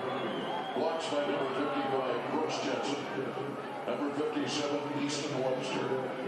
Great job. And that's a simple dive play, but very, very effective, man. You get in there. I need 2 yards. As I said, it's very rare where these running backs are getting stuck at the line of scrimmage. They're falling forward for an extra 2 yards after contact. This offense is fun to watch. Imagine playing in it. Topalian. Can't get there. It's going to be 2nd and goal. He got to the 4-yard line. Wrapped up by number 77, Rick Graham. Number 20, Bodie Hansen. 2nd down and goal. Bodie Hansen with the touchdown saving tackle. 2nd and goal now from the 4.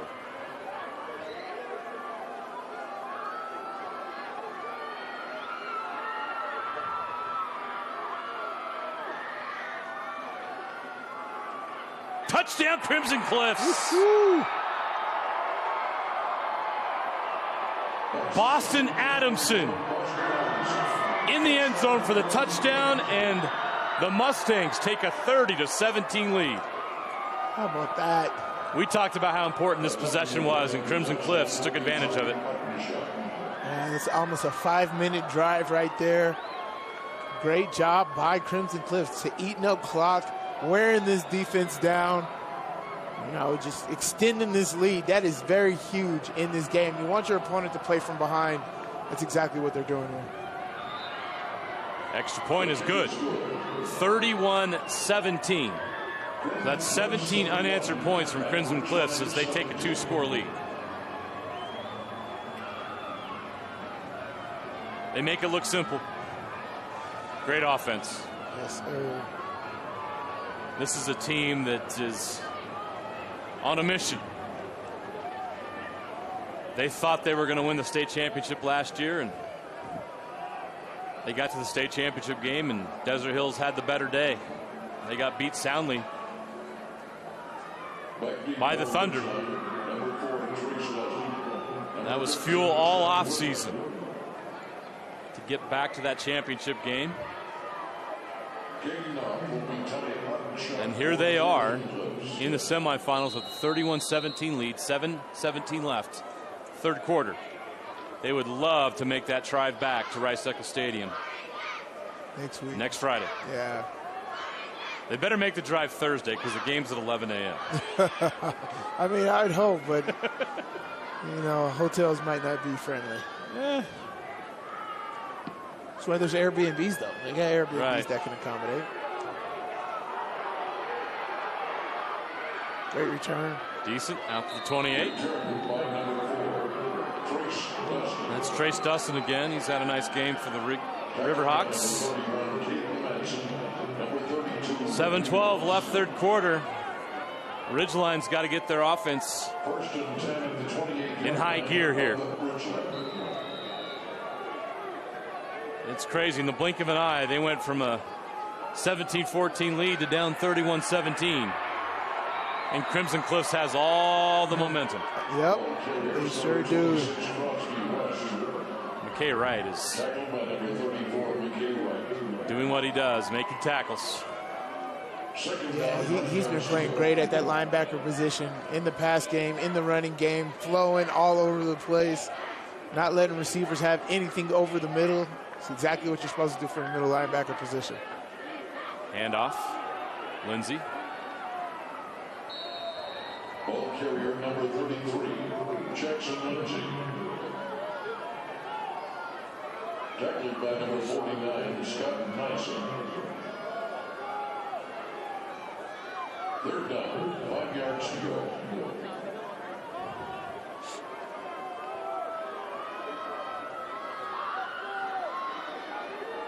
Third and 5 from the 33.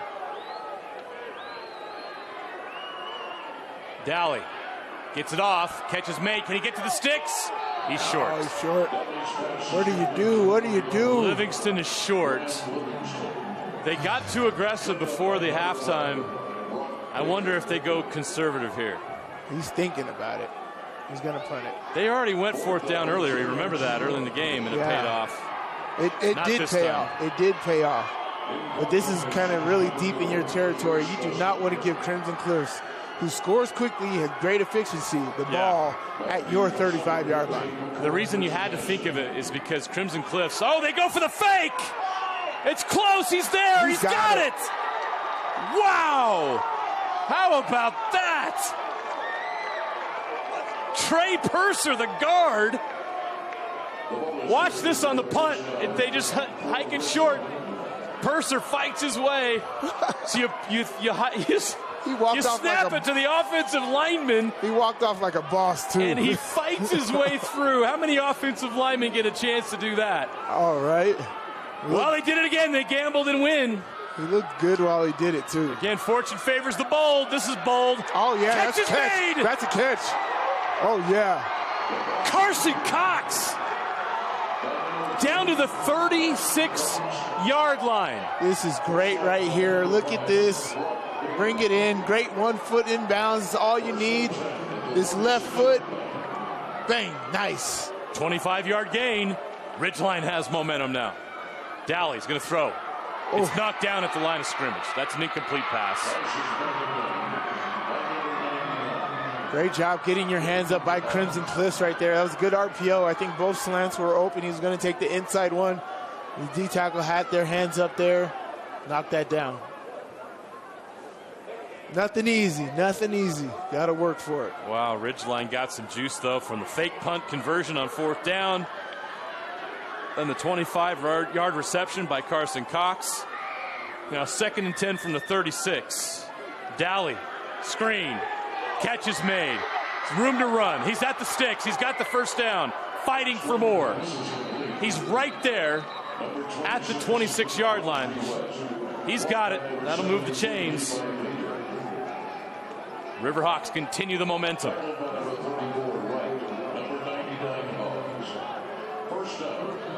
Oh, yeah. Look at that pancake. Love it. Flags down. Cox at the catch to the 20. Let's see what the call is. Early flag, too. What could that be? Illegal formation?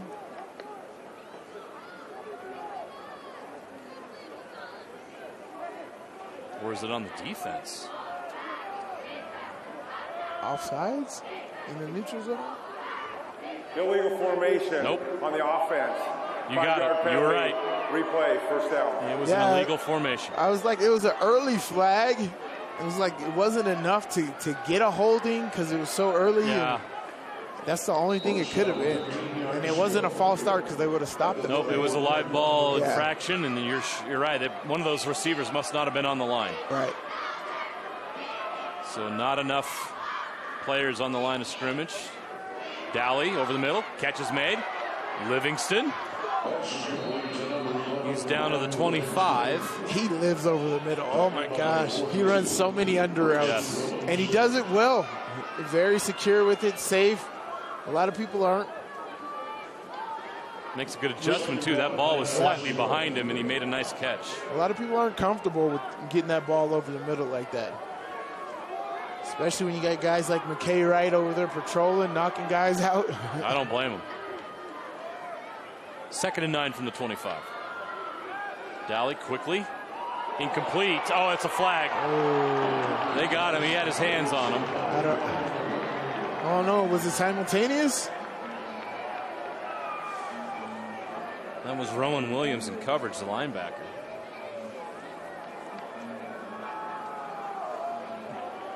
If so, that's a 15. That is close.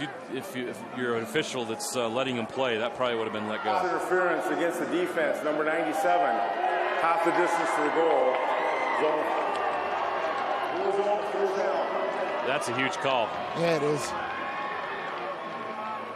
Couldn't see from that angle there. No, not that one angle. Let's see. Yeah, he had him hooked. He had his arm around his waist. There's been worse. A lot of times the defense, you place that there if you're going to attack the upfield to secure, but that around the waist isn't affecting Dowley that going catch. to the end zone. Livingston, incomplete. No, that's not a penalty. Great defense right there. Needs a little better ball. I think Livingston was fighting with the defender so much that he wasn't just running. If he was just running, he probably could have got there, but a little better ball by Dowley, and Livingston's just got to run. He's fighting with the defender way too much on that one. It's Braden Smith in coverage. Great coverage. 2nd and 10 from the 13. Oh, now you got the freshman down, Crew Jones down at the bottom. Big target, the tight end. Dowley's going to go the other way. That's a penalty. Yeah, can't do that. That's defensive pass interference. You got to turn around. Carson Cox is a big body. That's a tough guard. Yeah, you got to turn around. That's going to be first down and goal.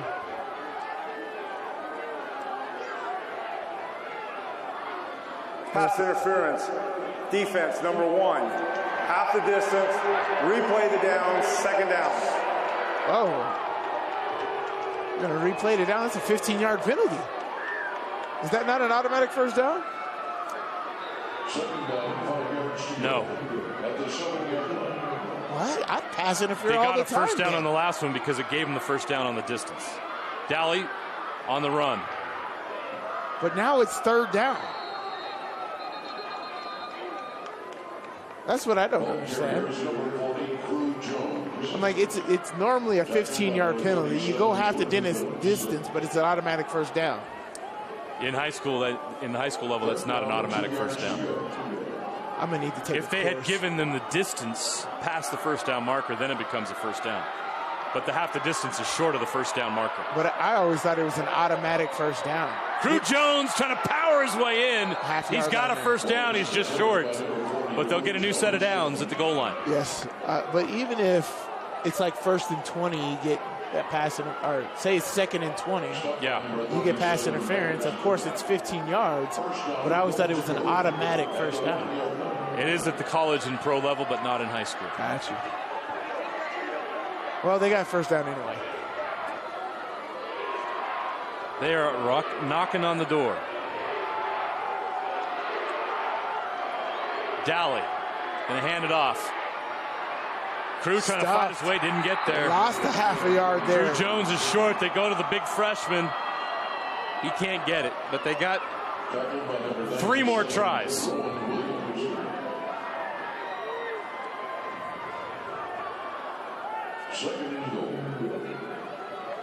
They'll keep knocking on the door here until it opens.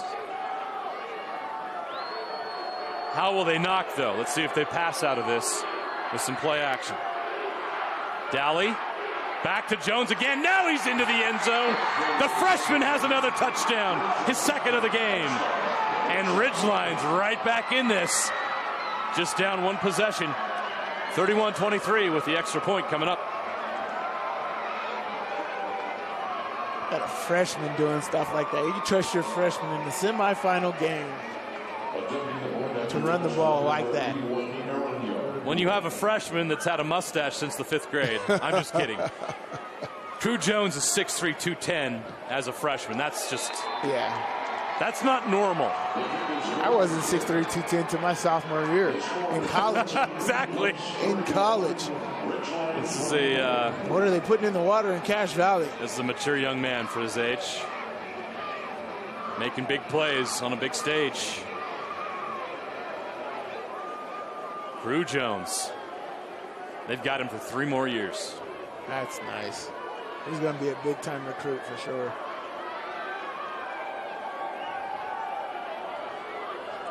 A lot of young potential around the state. All different classes.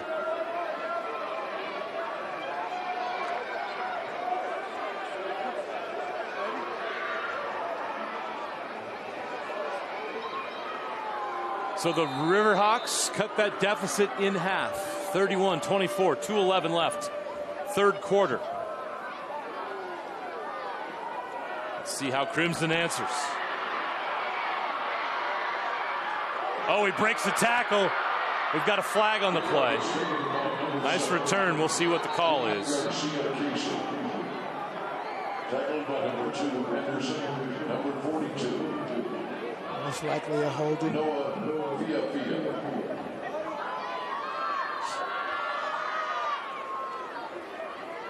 Penalty flag on the play.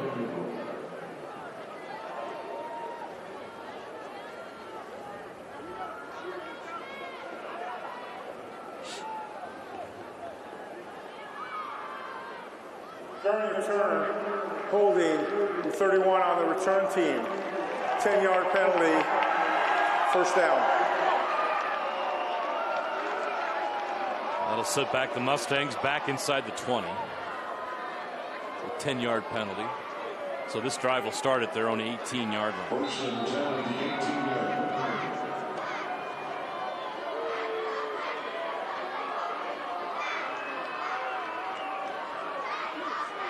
Barbin throws it outside. Adamson, who had a touchdown on the last series. They got that yardage back. Got that yardage back easy. First down. First down for the Mustangs at the 32-yard line. That's a 14-yard gain.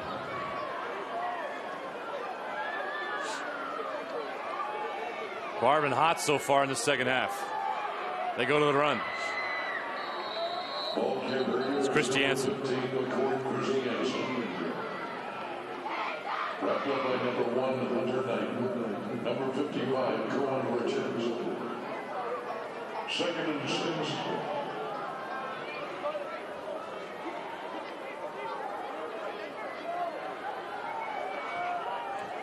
First and 10 from the 32. Barben connects with Adamson again. He's working that left side. Adamson's open. He's giving it to him. Moves the chains. First and 10 from the 44. Christiansen trying to get outside. He does. Still going. Wow. Another first down. They're just so dynamic offensively. Yes. Multiple weapons. It'd be one thing if they were one-dimensional with the pass, but Christiansen's big time. They can run the football really well with Christiansen or Topalian. It just keeps the offense is balanced. It just keeps the defense on their toes. There's just too many weapons. I mean, you got so many guys. You got Malachi Lafipo, Ty West, Boston Adamson, Christiansen.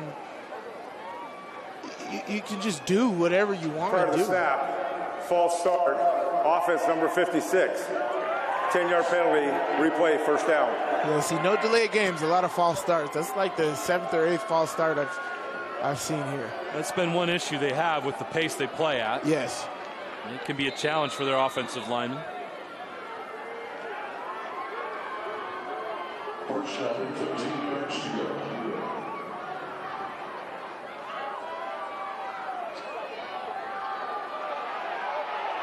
Barben. Caught! Ow. Ty West. They get that penalty yardage back. It wasn't like a big gain, but that was a spectacular catch. Great effort. Barben in trouble, and he's able to get it to West. Oh, that's a one-handed grab. Yes. One-handed by Ty West. Like it was nothing. It's like Velcro. Just stuck his mid out there, and it sat right there in it. Screen. Christiansen. Good job by Ridgeline. They didn't let him get out to the edge. They held contain really well. Didn't bite too badly on the screen. And it's 3rd and 6. Crimson Cliffs has a 3rd and 6 at the Ridgeline 40. Time running out on this quarter. We're under 30 seconds. Let's see if they go here before the clock comes to zeros. They don't have to. The play clock's off.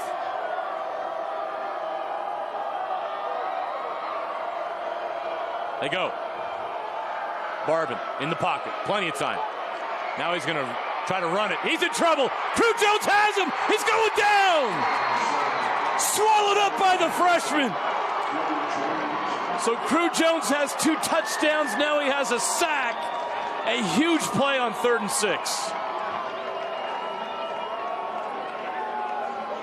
Just working, man. Just continues to work. Gets a great tackle. It's a freshman, man. That's insane. A freshman throwing a senior around like a rag doll. Are you kidding me? This kid is strong. What a way to end the quarter. Ridgeline is right back in this.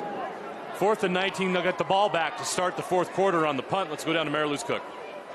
We know the Crimson Cliffs has made the trip from St. George, and the weather there can be a little bit different. Today it's a high of 63, so it's not too different than Salt Lake that has a high of 51 today. But I did want to find out, with this being the coldest game that they've played in all year, if things were feeling different for them. And what I was told by the athletic trainers is that there isn't anything different that they did for them today, because they're relying on their mental strength, which we certainly have seen throughout this evening.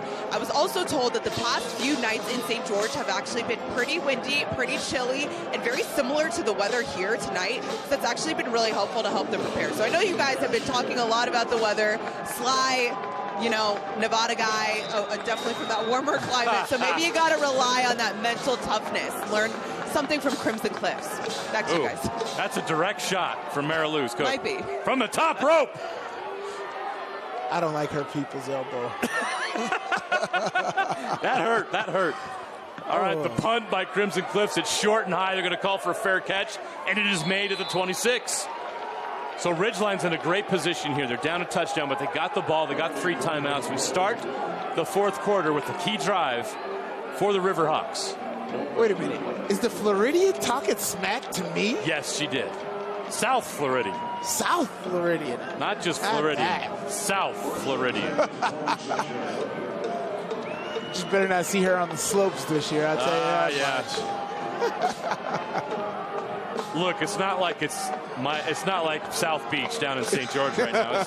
It's not 81 during the day. That desert cold, right? Those old cowboy movies. It does get cold at night. That was crazy. Okay, Dally takes a shot. Ooh. Intercept. Almost. Opportunity lost for Crimson. They thought they had a huge turnover. Ridgeline will live to see another day. Force that ball in there. Oh, boy. Graham Livingston got a hand in there and knocked it down, but Jace Sweeten almost had the pick. Yeah, that was almost crucial right there. But this is a huge drive, right? One for Crimson Cliffs to stop Ridgeline, and then one for Ridgeline to be able to get into the end zone, tie this game up. Lindsay on the carry. Bounces outside. Nice run. Gets him out to the 32-yard line. I'm telling you, I like Lindsay here. Good effectiveness. They're going to run this clock. They should be in no rush, but they got to get this first down. This is huge. It's a huge first step. But this is a very, very, very important drive for how this game is going to go.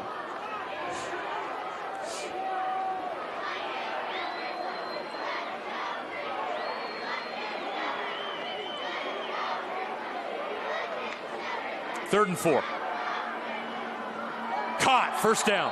Wow. Nice play by Livingston. That was tough. Not an easy ball to catch, and he got it. No, not at all. How about that? I tell you, these two connections is huge. Look, give Crimson's defense credit. That was tight coverage. And Dally and Livingston made it happen in tight coverage to move the chains. Give it to Lindsay here. Now to the 40. Lindsay still waiting for that big game-breaking play from a Ridgeline back. They've been close. The Crimson's done a good job keeping them contained. Lindsay doesn't even get a yard on that play. It'll stay at the 40-yard line. Down to 10:30 left to play. What a ball game. 31-24. This is exactly what you want in a semifinal playoff game. Both teams want it bad. Dally takes the snap. Almost intercepted, but Cox makes a great catch. Carson Cox right at the 49. That was a tough throw into coverage, but he got it done. Saw there, number 97 almost jumped that route. Rowan Williams just needed 6 more inches, and that would have been deflected or picked. But a great throw by Dally. Carson Cox gets him 3rd and 1. Dally's going to keep. Dally fights his way forward. Can he get there? Oh, he's short. He didn't get there. So here we are again, Sly at midfield, and they've got another 4th down decision. Got to go for it. One, you can draw him off sides here. You can draw him off sides here. He was really close. It's inside a yard.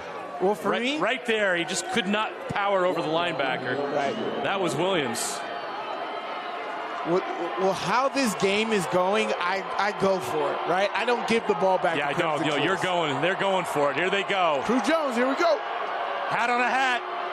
Crew Jones. He's got it. That freshman, man. What a game.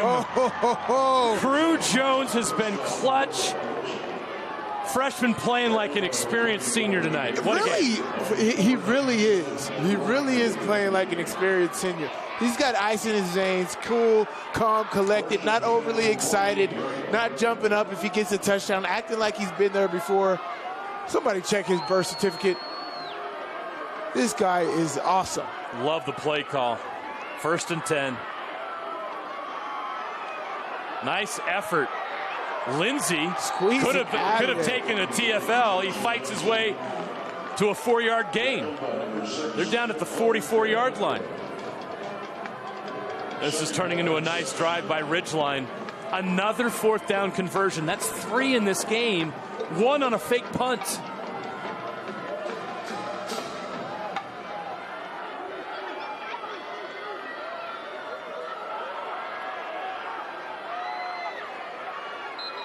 That's a false start. They caught the guard moved. It was very slight. Yeah, he knows. Slight flinch was enough. 51. 10-yard penalty, replay, second down. You say 10-yard? Should be 5. Okay. So that run by Lindsey, basically a race. So the ball goes back to the 49-yard line. It'll be 2nd and 11. Small setback for Ridgeline. Crimson bringing the blitz, and it works. My man. Wow. McKay Wright, you saw him. He took off like a rocket, came all the way from the other side to get Lindsey. Yeah, he read that. He knew exactly what was coming and exactly what to do. I love good linebacker play, and that's exactly what happened there. It came in there like a lightning bolt. This guy is playing with his hair on fire. He knew exactly what the play was, exactly where to hit. You get some kind of keys most of the time, and that one was the perfect one. Great job right there. He knew that play better than the offensive coordinator that called it. Dally on 3rd down. Now he's going to run. He's going to get there. Rough, tough run. He's short. It was 3rd down and 13. He gets down to the 41. He's 3 yards short. We got another 4th down situation. They're going to go. But it's 4th and 3. You're under 7 minutes to go. You're going to go. What do you do? This is not as simple as the last one. Yeah, not as simple. You got to be a little bit more creative here. I don't think running it up the middle is the answer. Let's see what they do. Big moment here. The sophomore quarterback, Dally. He is a 2-year starter, but this is big. He's got a pocket. He's got to go. He's in trouble. Incomplete. Crimson Cliffs gets the stop on 4th down. Rowan Williams. They'll take over on downs. How about that pursuit by Rowan Williams? Dally is no slow guy right there. But look at this pursuit right here. Gone. Love it. Oh, yeah, he was relentless. That's a motor right there. Great job by Rowan Williams at stopping that drive. Oh, yeah. All effort. Dally had he had a couple guys immediately, but he didn't throw it early enough and then ended up rolling out, and it was too late. You're right. He had them early, but did not make that happen. But great. These linebackers are playing amazing in this football game. Okay, can Ridgeline get one more stop and give their offense a chance? Crimson Cliffs can slam the door shut with a touchdown. Nice start for Ridgeline on defense. And that's what Crimson Cliffs might do. They might just try to run the ball. Let me take as much clock. That's not them. Right. I would not try to do that. I would stay aggressive, put the pressure on them by scoring points. I would not try to slow this down and run the football. I would be on the attack as if this was a regular play. Just a 3-man front for Ridgeline. 2nd and 9 from the 42. There you go. Barbin caught. Nice wrap up. Clock keeps going. Forward momentum stopped while he was inbounds. So the clock continues to run. Great play right there. Owen Peterson the catch. 3rd and 4. Trips to the left. Charlie Booth made the tackle. 3rd and 3. Uh-oh. Christiansen trying to get there. He does. That guy, 1st down. That guy is fast. That guy is fast, man. Whew. He's been their MVP tonight. Oh, my goodness. He has made this offense electric. It's his running that's opened things up in the pass game. Big 1st down pickup with 5:31 left. He did go out of bounds, which stops the clock. Ridgeline will appreciate that. But they picked up the 1st down, so I'll take it. Both teams still have all 3 timeouts. Barbin from the 46. He's going to hand it off. Christiansen again. Nice 1st down run all the way to the 40. That's a gain of 6.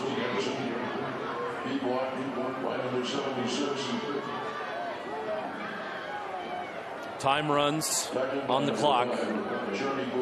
Time running out for Ridgeline.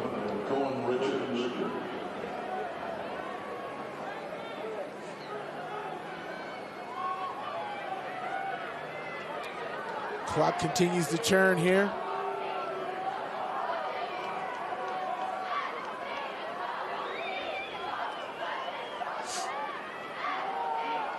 Throw to the middle, incomplete. That stops the clock. It'll be 3rd and 4 from the 40-yard line. Huge play here for Ridgeline. They got to get this Crimson offense off the field. 4:49 left to play in this ball game. The winner goes to the 4A state championship next Friday, 11 a.m. right here, Rice-Eccles. Barbin caught, first down. That's Alofapo. Malachi Alofapo moves the chains. And the clock keeps rolling. It's exactly what you want to do. Now run it right off tackle, right off this left tackle right here. With Christiansen right into the middle of the field. Exactly what you want to do.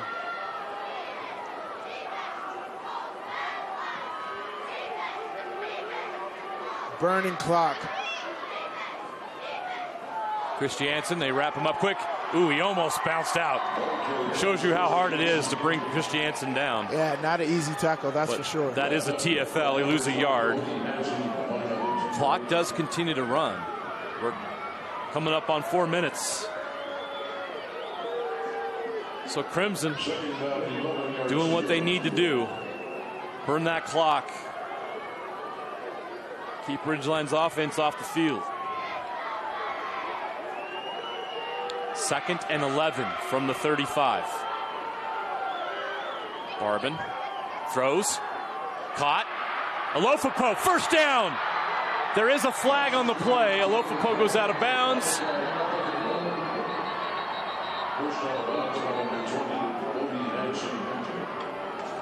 Let's see what the call is. This is huge. It's on the defense. The Crimson have a first down. If not, this is a huge boost for Ridgeline. It'll be 3rd down. It'll be 2nd down and long.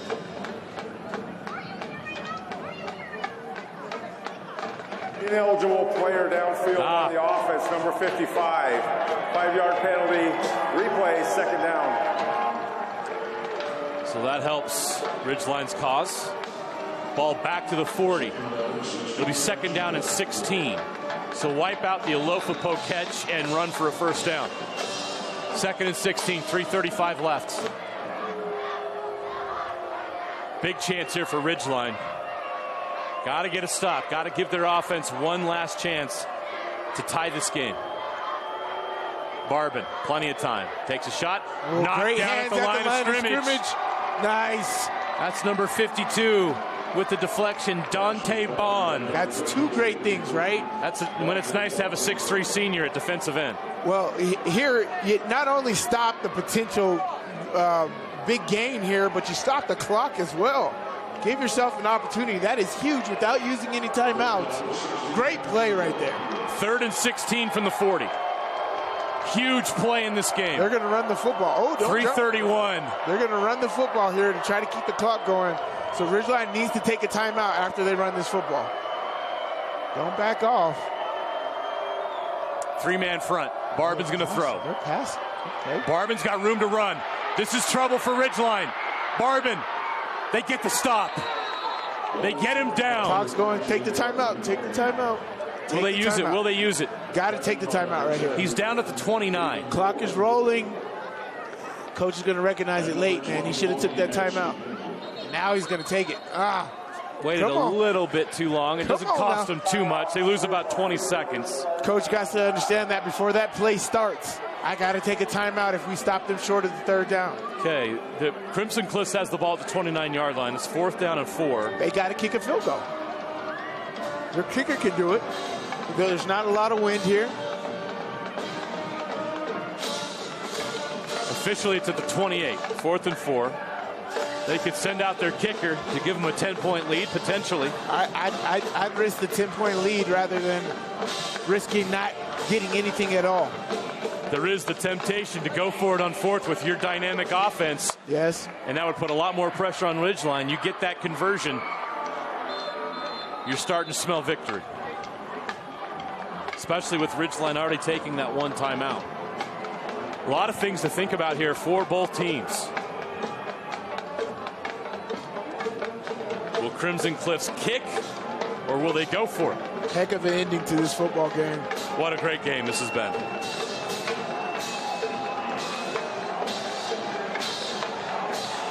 Back and forth, and just when you thought Crimson Cliffs was going to blow it open, Ridgeline got right back in it. And here they go. They're going to go for it.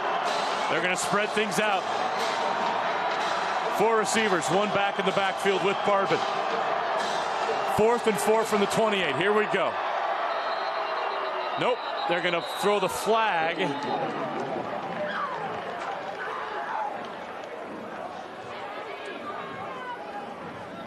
What is the call? False start. Wow. Another one. 5-yard penalty. Replay, 4th down. Oh boy. Oh boy. They're still going to go. It becomes 4th and 9 from the 33. 4th and 9 from the 33. This is huge. Ridgeline needs the stop.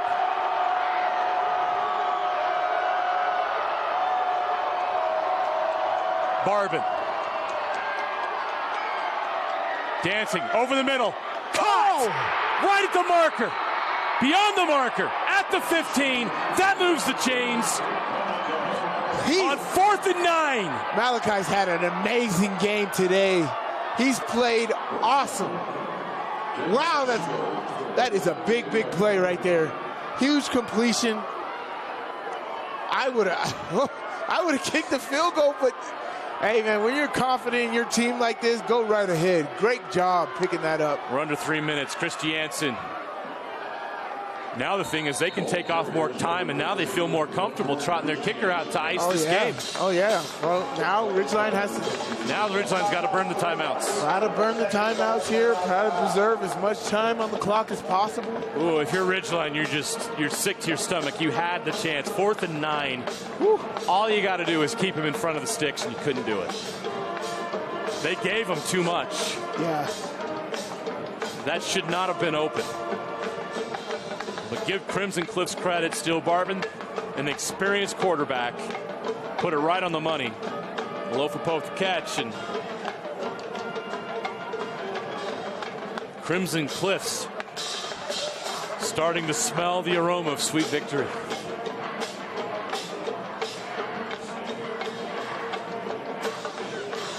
The Mustangs would gladly make the 350-mile trek back up next Friday for a chance to win that trophy.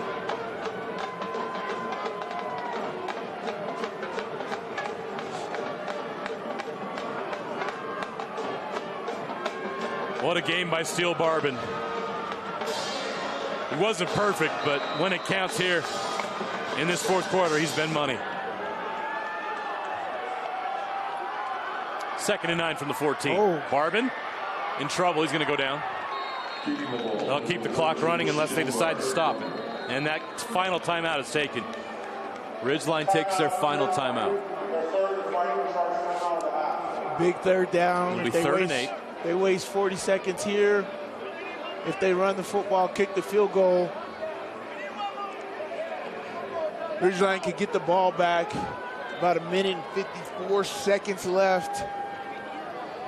Enough time to make something happen. But it's 10 points they would be down if they make the field goal.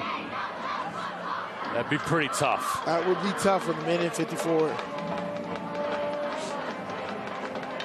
This Crimson Cliffs team is tough, and Ridgeline has played great today. Very even matchup for me.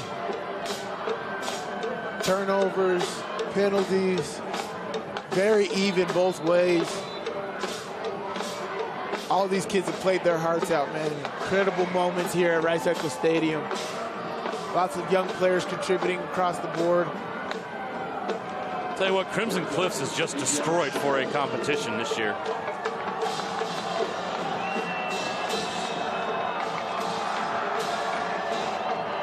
So Ridgeline's shown very well in this game. Crimson Cliffs 11-1 this year. They only lost to Bingham. Barbin in trouble. What's going on? He's going to go down now, and That's crucial. A flag came out late, Sly. Yeah, because that one, it's a sack. So the holding call.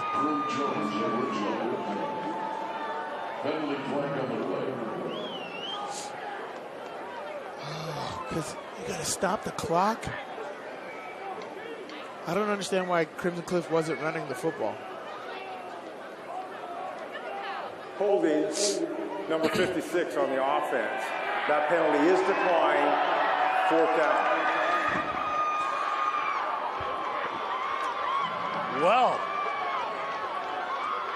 Yeah, I mean, the sack was more than the holding call, so took him out to the 24-yard line. If they would have accepted the holding call, they'd only be at the 20. I think be at the 23. So this is interesting. They're not going to kick. It's 4th and 19 from the 24. They're going to throw. Well, they're going to go for it. I don't know if they're going to throw or not. Maybe they're just killing clock. Maybe they're trying to jump them off sides here. They're trying to get them to offsides to get a closer field goal. They got their timeouts. They're going to call a timeout. Yeah. That's exactly what they tried to do, and they will do that. So they will not try to go for it on 4th and 19, although they're pushed back. You're looking at a 41-yard field goal attempt now. That was a massive, massive play. Yes, it was. To lose that yardage, you go from a relatively average difficulty attempt to now you're asking your field goal kicker to go out there and make a 41-yard kick with a lot of pressure. What a game. This has been fun.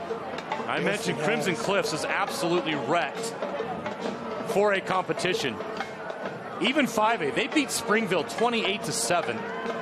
And from there, they beat Cedar City 51-7. Desert Hills 49-7. Snow Canyon 41-7. Stansbury 62-20. Hurricane 62-7. Pineview 63-9. Dixie 56-14. The Cedar City rematch 56-0. Desert Hills rematch 34-16. So Ridgeline has given them their toughest test from a 4A opponent this season, down just a touchdown. And if they can get a stop here, they'll give their offense a chance.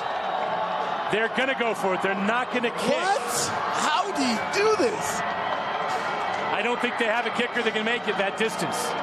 Barbin under pressure. He can run. He's going to go down. He's sacked. And Ridgeline's going to get a chance. With 2:02, how do you do that? How do you not even try?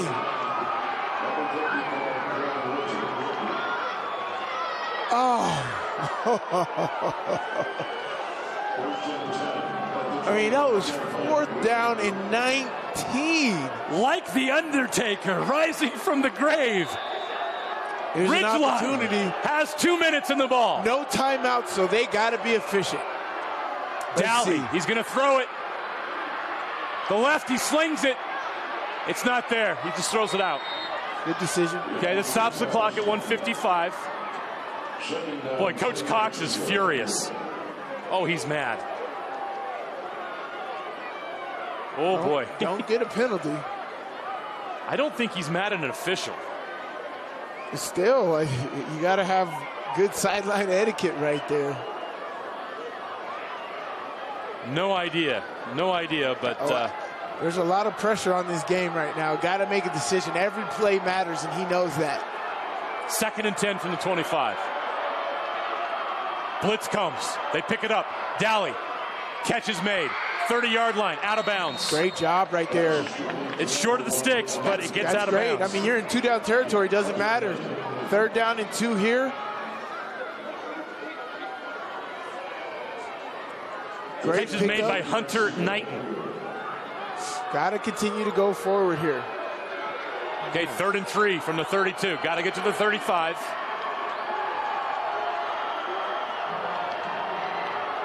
Dowley rolls left, throws. Open, catch to the midfield. Livingston. Graham Livingston. Tell you, that connection, we saw that earlier at Utah State University with those two. This is prime. They're going to clock it. They clock it to stop the clock. So it's going to be 2nd and 10 from the 48. 2-minute drill. Minute 40 seconds. Coach Cox is still upset. I'm dying to know. What he was upset Dying about. to know. Yeah, they got no timeout, so they cannot be on the football field. There's got to be sideline etiquette. 2nd and 10 from the 48. 1:38 left. They've got time. Down 7. Daly's rushed. He gets it away. Out of bounds. Good job. Yeah, Crosby West. Only It's not a big gain. Yards, so not a big gain, but they're not going to have the clock run. 3rd down and 8 here. Again, this is 2-down territory. You got to go for it all here. So even if you don't, take the short route if it's there, but you need to progress forward. You can't make this 4th and long. So Daly will have trips to his left. Blitz coming again. They're putting pressure on. They pick it up. Daly tipped, incomplete. Yeah. Livingston was the intended receiver. Livingston did a sit down. He needs to break that in. That linebacker was sitting right in there. Daly wanted him the whole time, but. So Crimson Cliff's going to take a timeout. They're going to try to catch a breather here. Okay, right. Oh my And it's going to be 4th down and 8. 4th and 8. Ridgeline with another 4th down opportunity where they're going to have to go. This game, man, this is fun. What a way to end this run of semifinal games here at Rice-Eccles Stadium. Our 6th and final game of the week. What a way to end it. Coming down to the wire. Ridgeline down 7. Crimson Cliffs 31. Ridgeline 24. We've got 1:29 left, but more important than that, it is 4th and 8 for Ridgeline. This is the ball game for them. They've got to pick up the 1st down. They've got to pick up the 1st down. They didn't get it last time. They've got to get it here. Here we go. Daly in the pocket. Throws. Tipped at the line of scrimmage. Intercepted! Intercepted!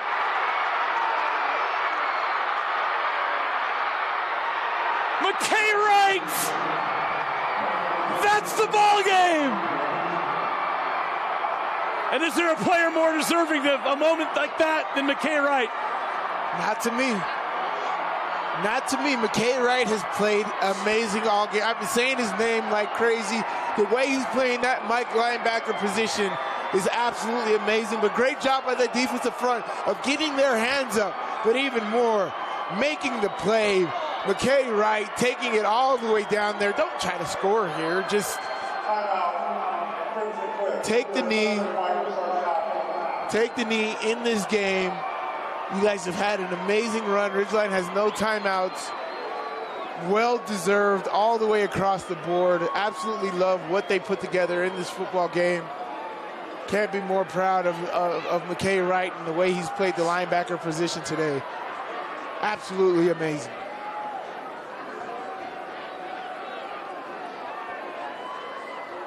That's how it's done right there. In that football game, big time players make big time plays. Great stuff. Minute 17 left. Yeah, just take a knee. You don't need a fumble or anything crazy to happen here.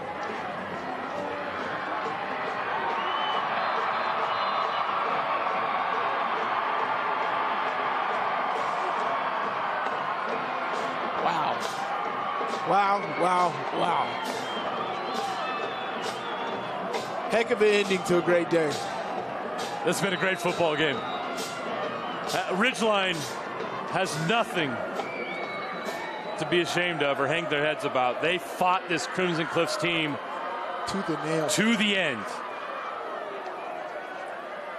To be honest, a lot of people didn't think anybody would even give Crimson Cliffs a ball game in this 4A playoffs. Well, Ridgeline did. Now Green Canyon will get their chance. It's the only team that stands in Crimson Cliff's way of their first state championship is Green Canyon. That game will be next Friday, 11 a.m., right here at Rice-Eccles Stadium. One more snap will do it. Victory formation for the Mustangs. That's the game, folks. That is it. The clock will run out. The Mustangs are back in the 4A state championship game. The opportunity they worked so hard for is now theirs.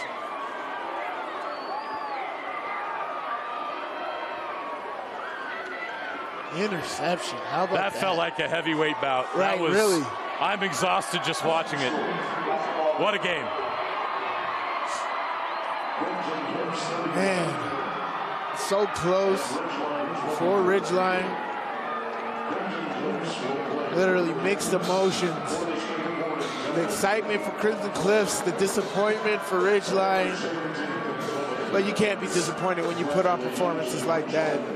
Absolutely awesome. A lot of young people will be coming back, extra motivation. This Ridgeline team is definitely going to be a team to look out for here in the future. It's just an epic battle. I can't say enough about this football game. This was awesome, a pleasure to watch.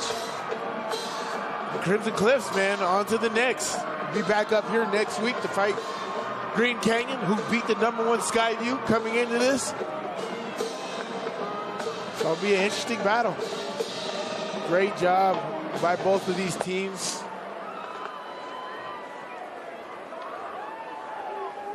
Great high school football. Enjoyed that thoroughly. Great high school football game. We'll get a couple post-game interviews here, and then we'll be sending it down to Dane and Dusty and Jeff, who are standing by with the KSL Sports Rewind post-game show. They're going to have a lot to talk about. Right. Well, as you said, man, it really sucks in these scenarios because there has to be a loser. Yep. Felt this way yesterday after the 5A semifinals. You had such great games. All four teams were worthy of getting an opportunity to play for a title, but only one moves on. Only one.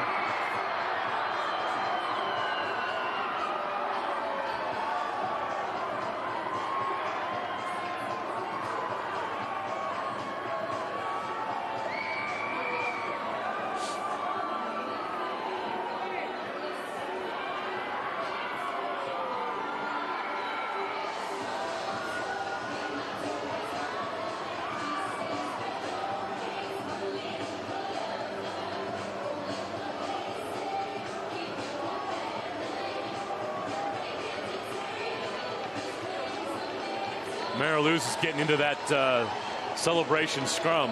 Yeah. The Crimson Cliffs players celebrating with the students that did make that long trip. I think there's going to be a lot more students here next Friday. Oh, yeah. An 11 a.m. game. Take a bigger bus.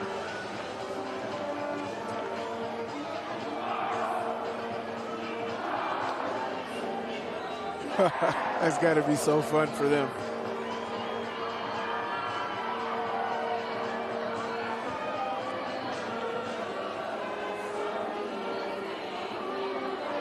Amazing football game, though. You know, it's everything you could ask for. You know, I think there's multiple game balls here. You know, from McCord Christiansen to McKay Wright. I thought Still Barbin overcame some adversity and made some big-time throws in the second half. But for me, Malachi Olafipio played absolutely amazing in this football. Came up big when they needed him, multiple times in this game. Right, this defense came up big when you needed them. Exactly what you needed to do. Hats off to this Crimson Cliffs defense. Marilou's is ready to go. Marilou's, take it away. Oh, there's a mic. I guess we're going to pivot here because man of the hour here, the interception that you had to really give your team that security there at the end. What kind of confidence does that give you getting to contribute that to this team? It's just little things that we can contribute to this. This team is awesome. They're a bunch of full ballers. And, like, we all love each other. And it's just doing my one part. And that happened to be it tonight. So. A pretty big contribution, if you ask me. What was going through your mind in that moment? Gosh, well, I was jumping back looking for my guys, and one of the D-line, I'm not sure who it was, and knocked it up. And I was like, it's right here, right there. So I was like, I'm going to get it and try to go for 6, but I lost some steam there at the end, but it was awesome. I think it turned out okay. Now, I know it's very important for you to be a part of this moment here with some of the student body from Crimson Cliffs that made the trip to be here. What does the support of your community and your fellow students mean to you? They're awesome. Our students are always good. I mean, it's a long trip up here, so there's not as many of them. But when everybody gets there, they get loud, and it's fun. It's a fun time, so. Now this team is heading back to the state championship. Beat this team again, the same thing that happened last year. What excites you most about getting to compete at the state championship again? I think that we have the confidence of being there already. We're returning most of our players, so we know what it's going to be like, and so hopefully the outcome can be a little better this time, but I think it's going to be a fun time next week, so hopefully we do well. All right, congratulations to you. Thank you. All right, back to you guys. Thank you, Mary Lou's. McKay Wright, emotional after coming up with a big play there at the end, and it wasn't just that play for him. He was nails on defense all night, had some big stops, made some big plays. You know, we talk a lot about Crimson Cliffs' offense, which gets a lot of pub and a lot of credit. As I went through those scores, you see why. Yes. 56, 63. Every week, their offense is lighting up the scoreboard. But then you look on the other side of those scores I read off, 0, 14, 7. The defense is really good, too. And McKay Wright's one of those players on that defense that's just having a phenomenal season. You don't just get here with one side of the ball. You got to have both. Crimson Cliffs has both. They proved it tonight.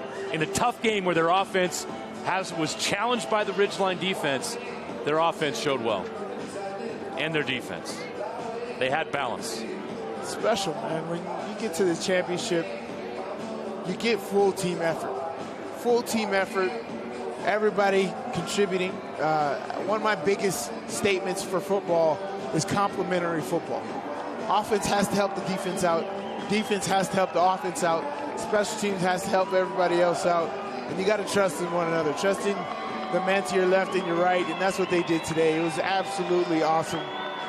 Loved watching this football game. This is what the playoffs are all about, excitement. You don't know what is going to happen until the end. Chess match all the way through. These guys made it happen. Terrific football game from Crimson Cliffs. That's a wrap from Rice-Eccles Stadium. We're back next Friday with 3 state championship games for Stevenson Sylvester, Mary Lou's Cook, and their entire Game Night Live crew. So long from Rice-Eccles Stadium. But we're not done yet. KSL Sports Rewind guys have the post-game show coming up right now. Let's send it down to Dane, Dusty, and Jeff with the post-game reaction.